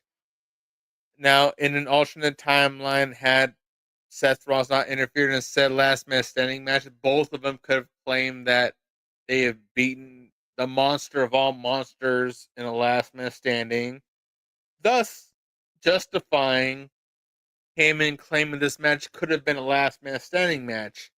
If 1 and 2 would have happened, that would have set up this matchup and that stipulation perfectly. However, they went a different route, and um honestly, I'm not sure of Bronson Reed's history in street fight stipulations in WWE. I don't know if he's undefeated in them, but Heyman's saying he is, so I guess we're supposed to take that as it being canon. I don't know. I don't know, but yeah, here we are with that. And I just can't help but think that, again, I didn't shoot my own horn, but my idea was so much better than that. Okay. I don't know. My idea was so much better than that. Screaming. I mean, it's kind of hard to argue with. Like I said, if you had Bronson win that street fight a few months ago with no Seth inclusion, that alone would, you could have had Heyman said, "Hey, he's never lost in this match, and not only is he undefeated in this match, like yourself, Roman Reigns, he also eviscerated the monster of all monsters." And then he would end up close with, "This match will be a last man standing." And right then and there, boom, money. Yeah. Because you may have to say Braun by name, but because you mentioned Monster of All Monsters, which is an IP that I assume WWE owns, right then and there, signed, sealed, delivered. I mean, also, But that's one of those things where it's, if Thing would have happened to Thing, then Thing would have happened, which I get it. But again, at Off the Hip over here, we like to do these what if scenarios, and don't be mad when our ideas shit all over yours. You're welcome. let them You'll know thank me right later. now. You'll thank me later. I like it, man. I love it. I mean, are there any other? Did you like anything else outside of that with that match? With which matchup? With the setup to Bronson and Roman? Yes, yes. Is there anything outside of that match that you like? Like, I know we talked about what we don't like with it, or the cons to it. Is there any pros that you can see coming out of this? If Roman was to, let's talk about real briefly, just real brief. If Roman wins, or better yet, if Roman loses, what then? It's going to be hard to convince me to think that he would lose that match. However, whether he won or lost would all depend on, at least to me, if we see the inclusion of Mr. Braun Steiner. And I was gonna tell you too, with the whole And the reason why I use the name Steiner is because, yeah, I heard they're supposed to be hopefully changing. to God, very, very soon, this man claims his family name. Well, that's what I've been And hearing. and I'm hoping it's sooner than later, because once again, I think it's safe to say that I speak on behalf of not only Off the Hip, but I speak on behalf of at least the majority of the IWC, that we all would love to see him don his birthright name of Braun Steiner. Of course, it will be super cool. You know what I'm saying? For sure. And on top of that, I know I told you this privately, but can you fathom us watching? Let me paint a picture real quick. H, if you're still here, get your popcorn ready, get your pot strip, whatever, light your cigar, whatever you think, brush your hair. Let me paint a picture. It's a Monday Night Raw. We're about halfway through the show. Yes, we hear the Seth Rollins music come down, blah blah blah. Then a few minutes, yeah, he's out with Paul Heyman. We hear Braun Braun Breaker's theme come out. We're at the time we're thinking nothing of it. Seth and Heyman and the Oracle thinking nothing of it. About a 5-minute promo goes by. Out the blue, we see Braun snatch the microphone from Mr. Rollins. We see the Oracle smiling from cheek to cheek.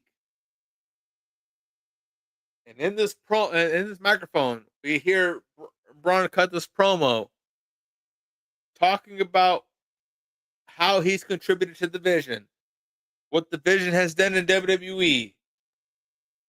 And at the end of the day, and I'm speaking on behalf of Braun, and I'm paraphrasing on behalf of Braun. And Streets, I've told you this privately.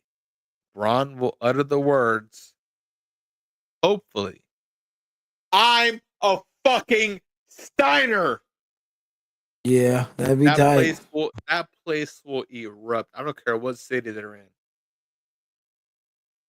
The minute he mentions the name Steiner in any way, shape, or form in a positive manner, he will automatically jump to the top of the list as the top babyface.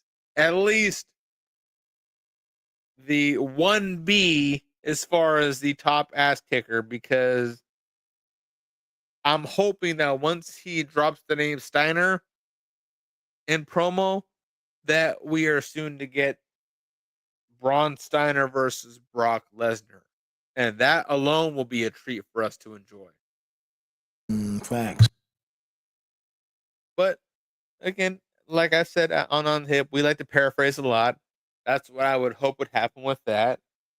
The likelihood of it happening, we shall see.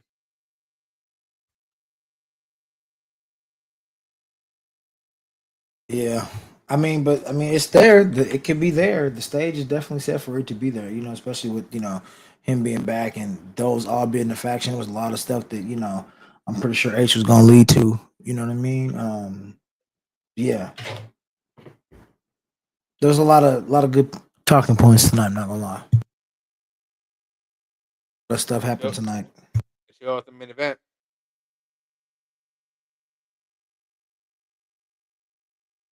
Say it one more time.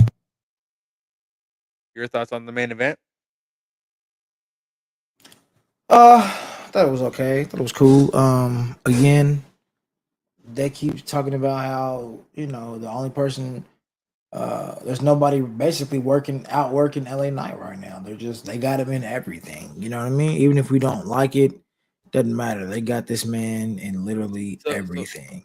Actually, no, before I get to the main event, do you have any did you watch the opening half of the show? Yes.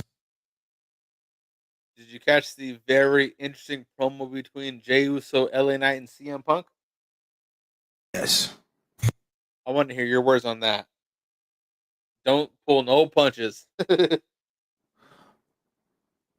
Well, first, hold on. Well, I think because I don't want to get too off subject or ahead. I know H is not here. You know what I mean? Or I don't know if he is here or not. But I don't know. I know he has his picture of CM Punk up. And I think he wanted to maybe touch on something, and we kind of have went like way far past like where he was probably going to, talk, and it's just stuck on the CM Punk picture right now. But if I had to like get on that, there's a lot to be said about that. I think it's again, they're trying to decipher who they want to push. I mean, all three of them do have valid reasons for wanting to go after the title. CM Punk recently beating him, LA Knight never beating him, and then Jey Uso not getting his title shot rematch, not really getting his shot, and feeling like he's still hyped there. So there's always that. So again, I felt like it was cool, and I felt like it was cool that Roman sent him out on his way to say, "Hey, look, you're not the main person talking right now. Who is? That should be you, right? Yeah, get on your job," type of thing. You know what I mean? So I said a lot of talking points tonight.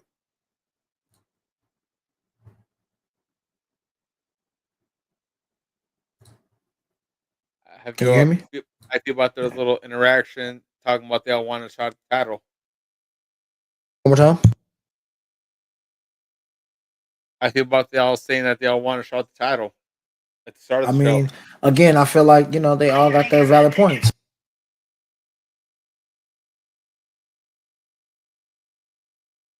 One more time. So I feel like they all have their valid points. They all have reasons to want to go after the title. So I can definitely see it, why it's there. Oh, okay. And yourself? I mean, Punk and Jay, you have an argument for. I mean, nothing against LA Knight. I still have a strong feeling as to how should he feel like he's in the running for a title belt or opportunity to win one. Unlike Punk and Jay, who are former world champions, LA Knight is not. Two, every title opportunity LA Knight has been involved in, he's not been the victor. And like I say, like folks can be as good as they want, but sometimes not everyone just gels together. Not everyone's on that same timing. LA Knight may want the world title, but is he world title material? I mean, wouldn't you say they would have put her on him if that was the case already?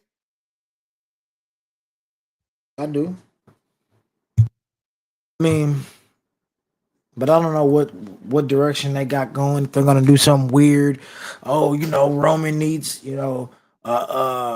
or they need a team for War Games, and they're gonna put LA Knight with Jey Uso and have that whole turmoil going, and they got to be on teams against the Vision and them having turmoil and stuff like that. So I think that they're doing it on Right. both sides.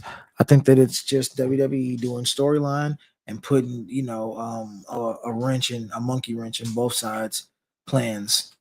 Because right now everybody seems like they're on shaky ground. The only people who I think are not on shaky ground is the MFTs, and even then they're still waiting on people to kind of come back.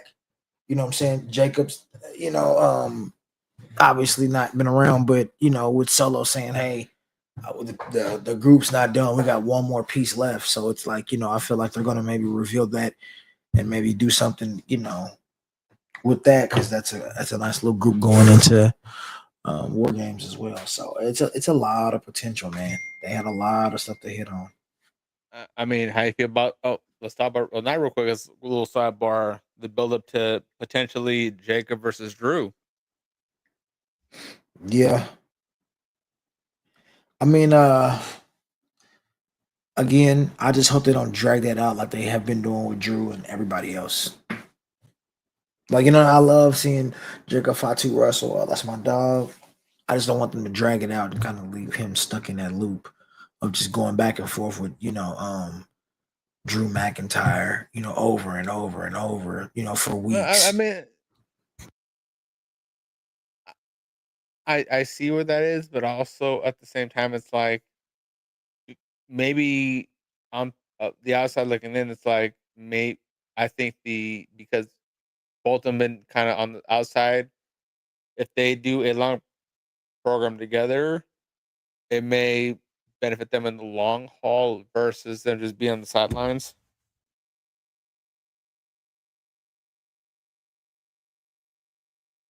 I mean, like I said, Drew's cool. I like Drew McIntyre as a wrestler. You know what I'm saying? He's doing his thing, but I feel like sometimes they draw stuff out a little too much. You know what I mean? I understand they have like a schedule and they have to keep a pace for storylines to work out. It can't be like we're beefing one week and we're done the next. Obvious, you know what I mean? You have to kind of build the storyline. You gotta kind of have people, get invested in it. It can't just be we're sticking these two wrestlers together and the storyline doesn't make sense. They're just, WWE's trying to make it to where if they're wrestling, there's a reason behind it. It's not like we're gonna throw this person into a singles match tonight. And I mean, they do have that, but I feel like that's what they're trying to lead towards now, more of the storyline driven everything, just because they're on Netflix and, just trying to keep up with that. Because again, It's a new era, so I think that's what they're trying to lean towards.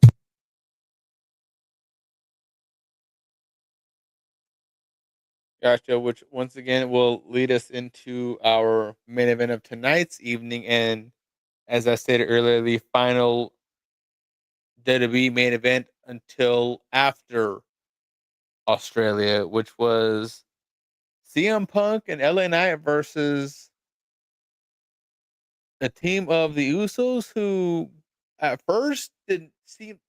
I don't know. They were the furthest from the main pages I thought they'd be. I don't know. It was weird. How do you feel about that? Last part one more time. I'm sorry, brother. I was gonna say, like, when the Usos were coming down, Yes, I thought did that was did weird. did their energy feel like very, very, very Well, weird to you? it wasn't that their energy just didn't feel weird. It was the fact that they didn't show up to their intro Yeah. when it first came on. They wasn't there, so it was like, hello, what's going on? I don't know whether something happened in the back, but I don't think I've ever seen that for real. Without it being something that really serious. And which blows my mind, because if memory serves, this is the former longest reigning tag team champions in WWE history, the Usos, the team that at one point held the tag team championships for over 600 days. At one point, beat not only Demolition's record, but not only beat a record held by none other than who? The New Day. A team of Yeah, legitimate siblings that are hands down, if we're talking just siblings, just family, just bloodline related, no pun intended, the greatest tag team of all time. yeah. I mean, yeah, they're doing their thing. They are. But again, tag team can only go so far. And they're really, if you're gonna really push and you don't want to just be like, hey, we're the greatest tag team of all time, that was our ceiling. If you really want to be a world champion, and because you can't help it that you're a twin, you can't help it that you were born a twin. If they weren't born twins, maybe the Usos would, and they were just like cousins or something, or people they stuck together, they probably wouldn't necessarily have them together. Because look at Solo. Solo's their little brother, and they don't always stick him with them. You know what I mean? They got him going down a whole nother path. So I feel that maybe, just maybe, if they weren't twins, that maybe they would have both of them going for the belt in a different way. So I think that, just trying to strap a rocket on his back and send him. Another question that I find more than appropriate would be with I'm not you and I a whole, but basically just everyone as a fan base, as a collective. Are are we putting too much emphasis on who's Brett and who's Owen in this instance?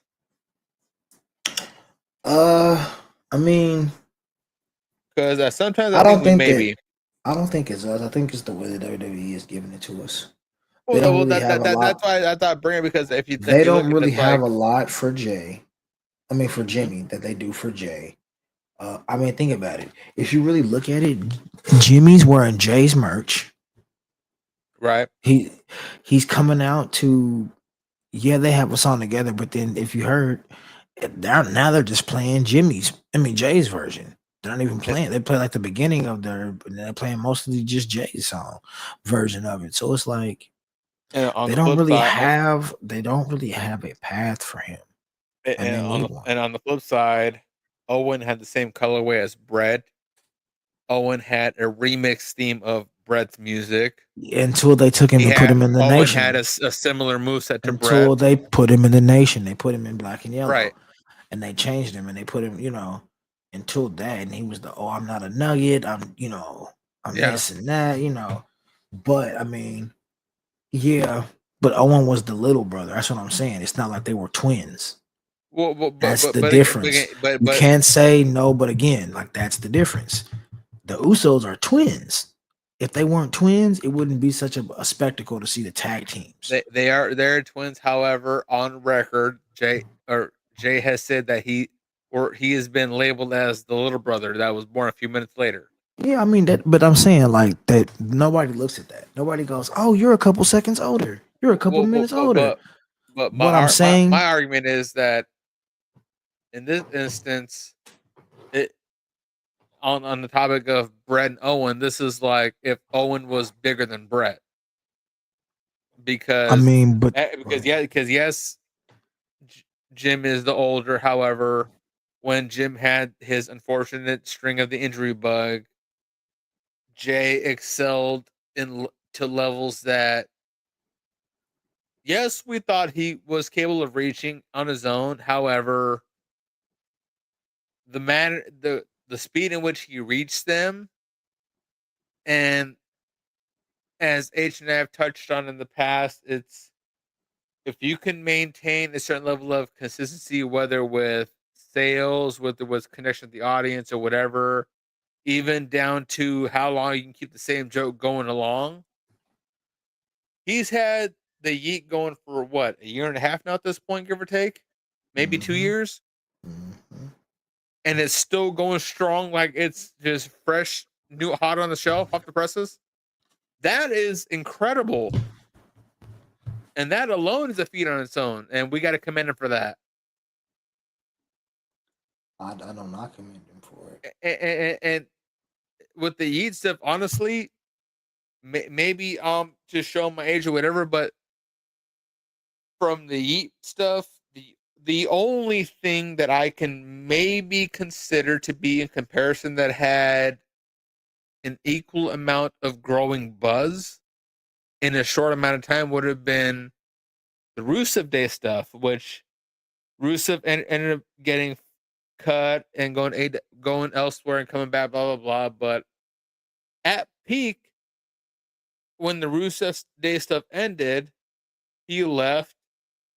Oh, whereas with the stuff with Jay, when the Eat stuff was at its peak, it just got bigger. And a lot of us are, maybe I'm in the minority, but some of us were going, how the hell is it getting bigger? Yet here we are.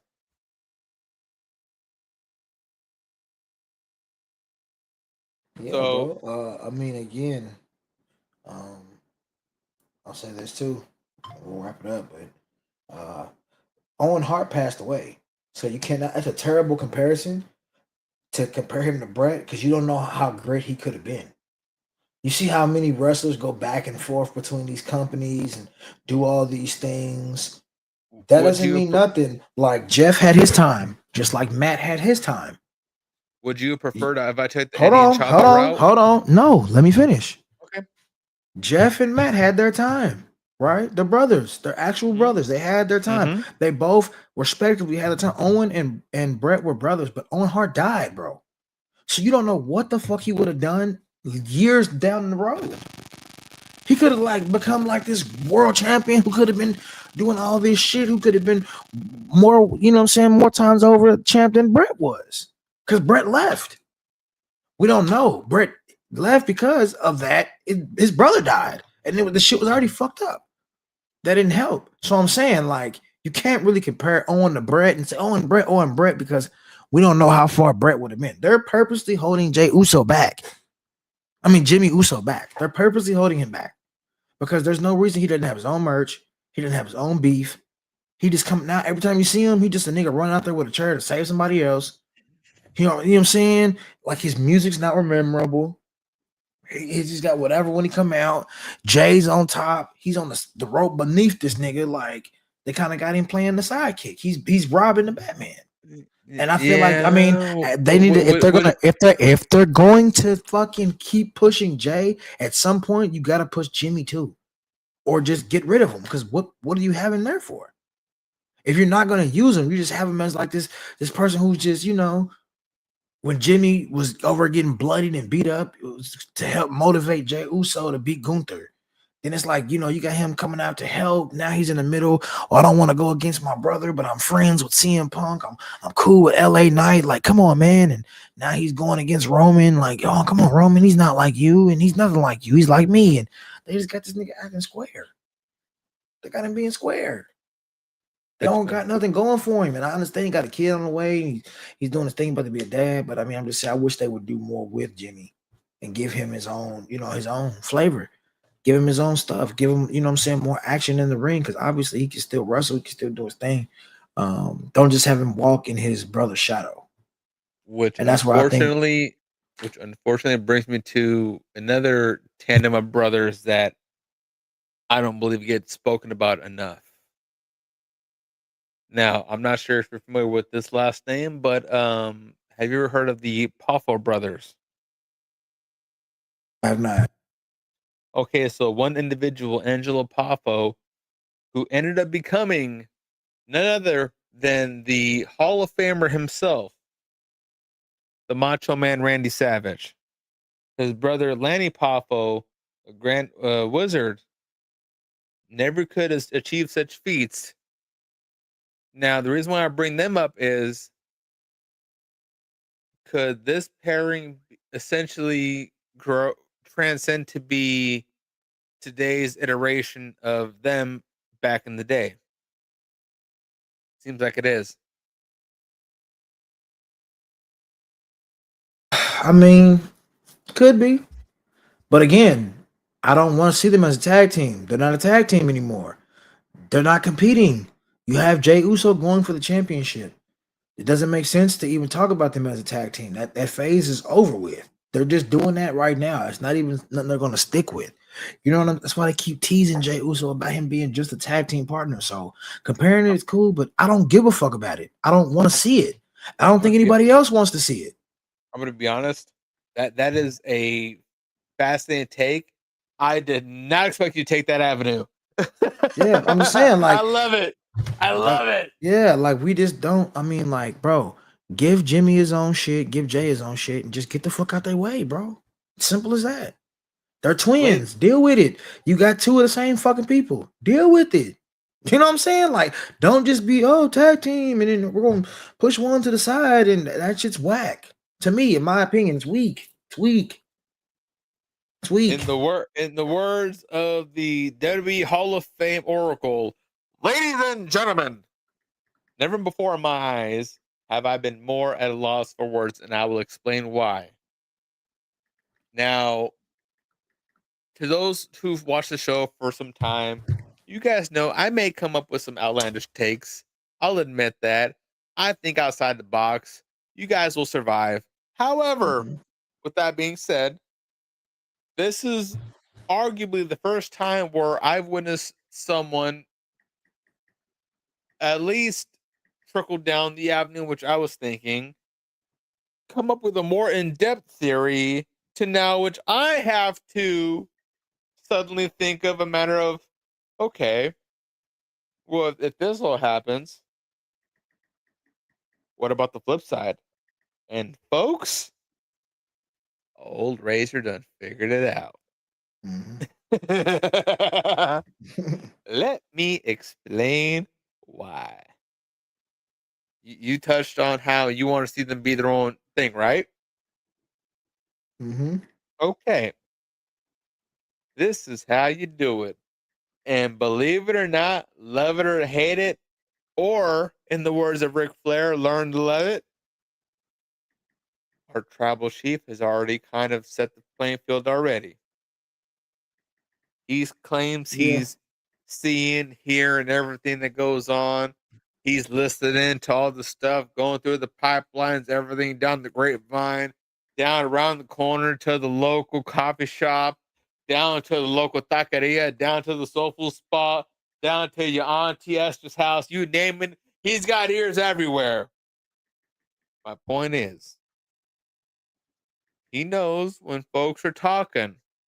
Yeah. And in Big Jim's case, it's obvious that Jay, despite how he feels about Roman, despite X, Y, and Z, blah, blah, blah, yes, he's had a taste at the top of the mountain.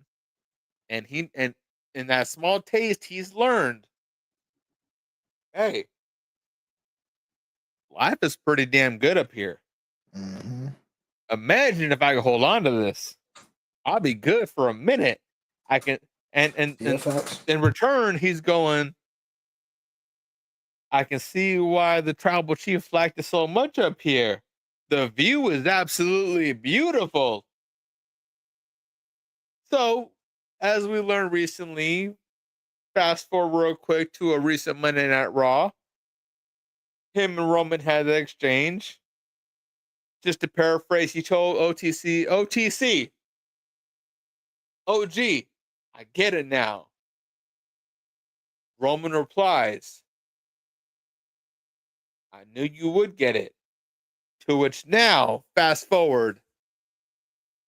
Although Jay maybe crashed on his brother and everybody else, because I don't know if you guys have paid attention, for those that have constantly clamored for, we're getting crash out Jay, we're blah, blah, blah. I've been part of the problem. I'll admit that. You heard it from the horse's mouth. But however, I digress. Present day, we are here. If you, with your own two eyes, witness how this man is iterating himself. Main event, Jey Uso is in full crash out mode. You saw he almost popped off on his own brother, his own twin. Streets, I know you saw that. He was ready to light his ass up. Yeah, I did. Like, what you mean? Like, what you watching him? Like, how do you feel? What is this? What we doing? After everything we've been through, everything we've done, this is how we want that. This is what we doing. This is how you feel? Come on, man. Same thing. So, but in Jay's mind, in his brain, he's thinking, I'm trying to bring you up here with me. Yes, the tribal chief saw this. I saw the light. I want you up here with us because I promise you, in Jay's psyche, he's thinking, once upon a time, in the time in which Roman Reigns had the title for over 1,300 days, in a time to where the Usos surpassed the New Day, surpassing Demolition as the longest reigning WWE Tag Team Champions of the world. In Jay's mind, he's thinking, I want us back to those times. Because in those times, it didn't matter who you were, what your role was. You can't touch us because you will never be on our level. When we are at our best, we say we're the best for a reason. The resume speaks for itself. The work rate speaks for itself. If you've seen us, you know what we do. If you heard about us, God bless you. If you got to go on against us, God have mercy on you. Ain't nothing less than that. Charge to the game.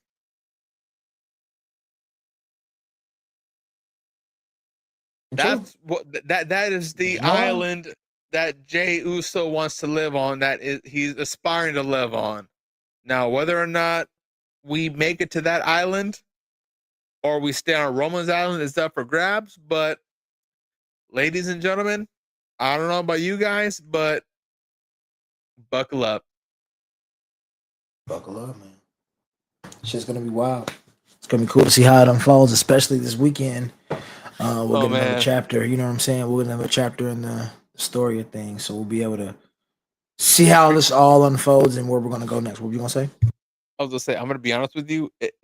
It's been a long time since I've been excited for a Bloodline story. Now, in theory, this may not be that, but however, us being the day ones, we know what we're in store for, and we know that we got to just sit back and just let the line in the sand just form itself. We do, for sure, we do. But is there anything for SmackDown you're looking forward to, or you're hoping doesn't happen? Do not be shy. You know the drill. For SmackDown, to be honest, I haven't looked to see who's all going to be there this weekend. Well, it's going to be a pre-tape, so remember that. Yeah, obviously, because they're going to be over in Perth. I don't know, again, who's all going to be, on the card. So, obviously, I always look forward to the SmackDown before the PLE. They kind of turn up a little bit, give you a little extra. They go a little bit harder because they want that energy going into the PLE. So, yeah, I'm looking forward to it for sure. It's going to be something cool. Obviously, it's in another country. We're going to be waking up early. So, it's going to be like we're getting, a lot of wrestling in a shorter period of time. We'll come on here. We'll do off the hip. Hopefully, we'll do some WWE Unlocked, and then we'll be able to wake up early and watch the pay per view. And then, like I said, I'll be gone most of the day because it's my son's birthday. But at least I'll be able to catch the pay per view, that morning. It, well, before I get into the truth of the matter, I want to get into the positives, and I want to wish your son a happy birthday on behalf of Off the Hip. Thank you, bro. Appreciate you. And then the year around the sun, it's always a blessing. Factual. Now on to the bullshit.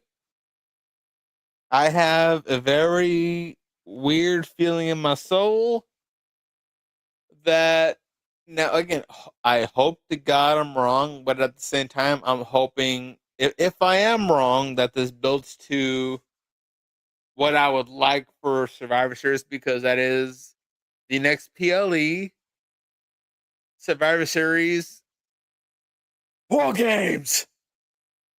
San Diego. Mm-hmm. But what I'm getting at is that there is one particular matchup that our brother Snake Eyes has been advocating for some time. Now, here on Off the Hip, we've essentially manifested just about every stipulation WWE has run over the course of history, but a few. One of them would be none other than. Actually, let me rephrase. Before I go into detail, let me rephrase. Let me think real quick. Is it a stipulation? Da-da-da. Okay, it's not so much a stipulation. However, it is a matchup between the likes of. Yes, it does for the most part entail Brock Lesnar. However,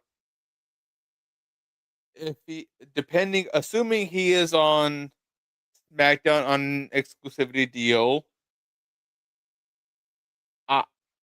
if there is nothing in the plans for him, my assumption would be for him to either take on Cena or Styles post Crown Jewel leading into Survivor Series, and whoever his opposition is, then that would put him on a trajectory for either Braun or Solo. The reason why I put those two names up specifically is what better way to kill two birds in one stone than to put the past up versus the present. And if we're looking at the present, with the exception of Gunther, give me two names more equipped than Solo Sikoa and Braun Breaker. I'll wait, and I will happily contest those names. Say one more time. Aside from Braun Breaker and Solo Sikoa, give me two names right now that would be well equipped to contest a Brock Lesnar going into, say, a Rumble season. Maybe even his other Survivor Series. I mean, at the moment, all you have, to be honest, is okay. I'll play into your game. Jacob Fatu and Tala Tonga. I'll give you one of those. I'll give you Jacob. I'll give you that one. Once they develop Tala Tonga and he's a big 7-foot dude, like he's gonna give people problems. If they get him right, he's gonna be big and he's gonna be massive and strong. He's gonna give people problems. Right now he hasn't, but right now it's just right now he just got in there. Give him a couple years, give him a year in the WWE, actually with some solid shit up underneath him, and he's gonna, I think, be a contender. Well, had he not had the flaws coming from New Japan that he did beforehand, I would happily agree with that. But because the same habits have unfortunately followed him on over here and he sells the same routines, I have heavy doubts for that. Whereas Jacob, my only concern with Jacob is that like it gets too real, and by that I mean both of these individuals, once shit gets popping off, they're both they both have a strong alpha male trait. So it would be hard for me to picture any one of them willingly saying, "Hey, you got this one." Like you'd have to incapacitate them to beat them, and I don't know if WWE would sanction something like that, let alone air something like that. Like they may cut the break prematurely or something like that if they go that route, or if they let them do their own thing. I would love to see that matchup because it's bound to happen sooner or later. But knowing how they've been moving lately, they're gonna try to cut out a lot of shit that would make that match special.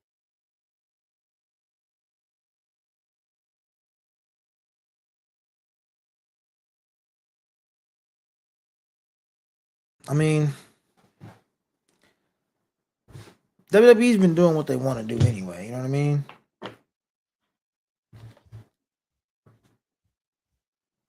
They've been doing what they want to do anyway, brother. So you know what I mean. Yeah. It's hard to tell what direction they're gonna go with things.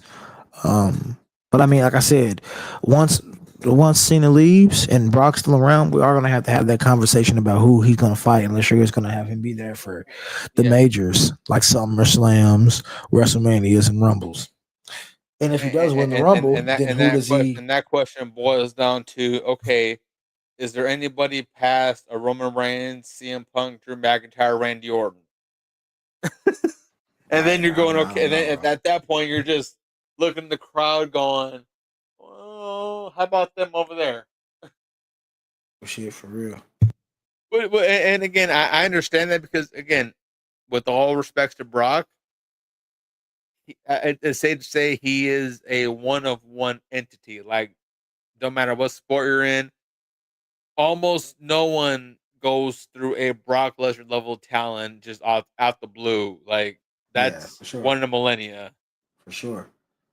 With that being said, the folks that you have there that you believe could go toe to toe with him, you better make sure they're physically tough enough.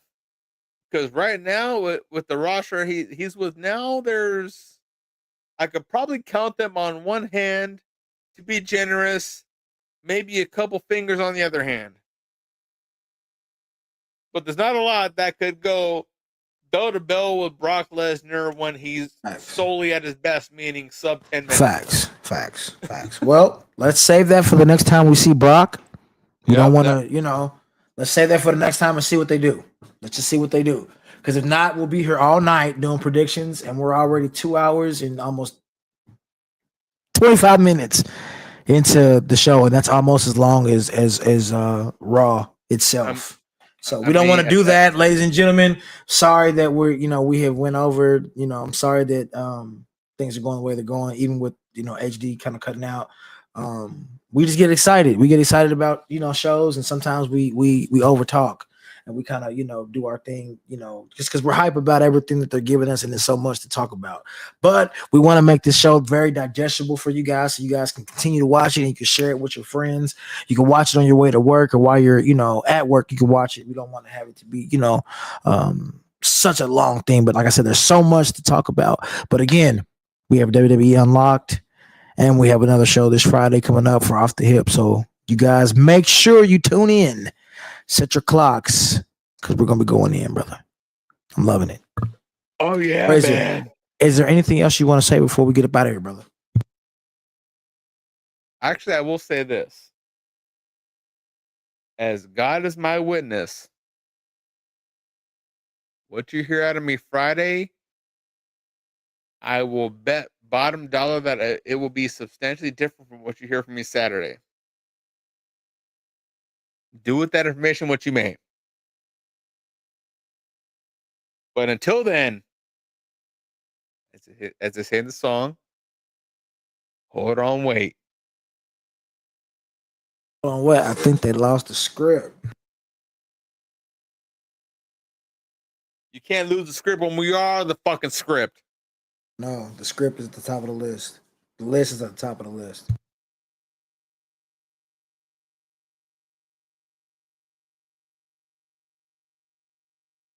Let them know. But But yeah, we're gonna get up out of here, man. Appreciate everybody who was rocking with us today. For my brother HD, for Snake Eyes, for Razor, I'm Young Streets, and we hope to see you guys on the next episode of Off the Hip. We up out of here. Cue the music, baby. I think they lost a script. We off the hip. Hold on, wait. Catch y'all Friday, folks.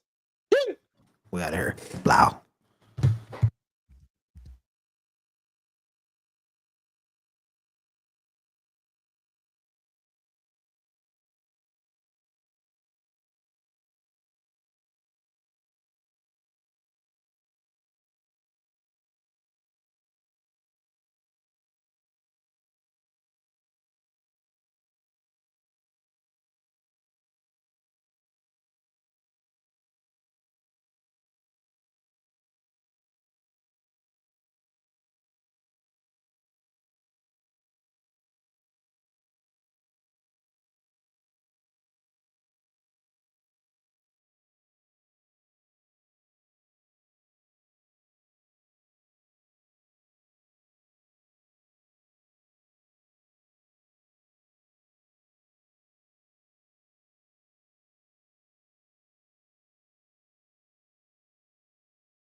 Chilling at the head of the table where the bosses sit, stunning everything in sight, whether it's in the bloodline or corporate. Walk me out the arena, big smile, low, handcuffed by officers. Hold on, wait, I think they lost the square. We got some shooters, pow, it's off the hip. We got some shooters, pow, it's off the hip. Chilling at the head of the table where the bosses sit, stunning everything in sight, whether it's in the bloodline or corporate. Walk me out the arena, big smile, low, handcuffed by officers. Hold on, wait, I think they lost the script. We got some shooters, pow, pow, it's off the hip. Pow, it's off the hip. Chilling at the head of the table where the bosses sit, stunning everything in sight, whether it's in the bloodline or corporate. Walk me out the arena, big smile, long, handcuffed by officers. Hold on, wait, I think they lost the square. We got some shooters, pow, it's off the hip. I got some shooters, pow, it's off the hip. We got some shooters, pow, it's off the hip. Off the hip. Chilling at the head of the table where the bosses sit, stunning everything in sight, whether it's in the bloodline or corporate. Walk me out the arena, big smile, low, handcuffed by officers. Hold on, wait, I think they lost the script. Walk me out the arena, big smile, low, handcuffed by officers. Hold on, wait, I think they lost the script. Walk me out the arena, big smile, low, handcuffed by officers. Hold on, wait, I think they lost the script. We got some shooters. We got some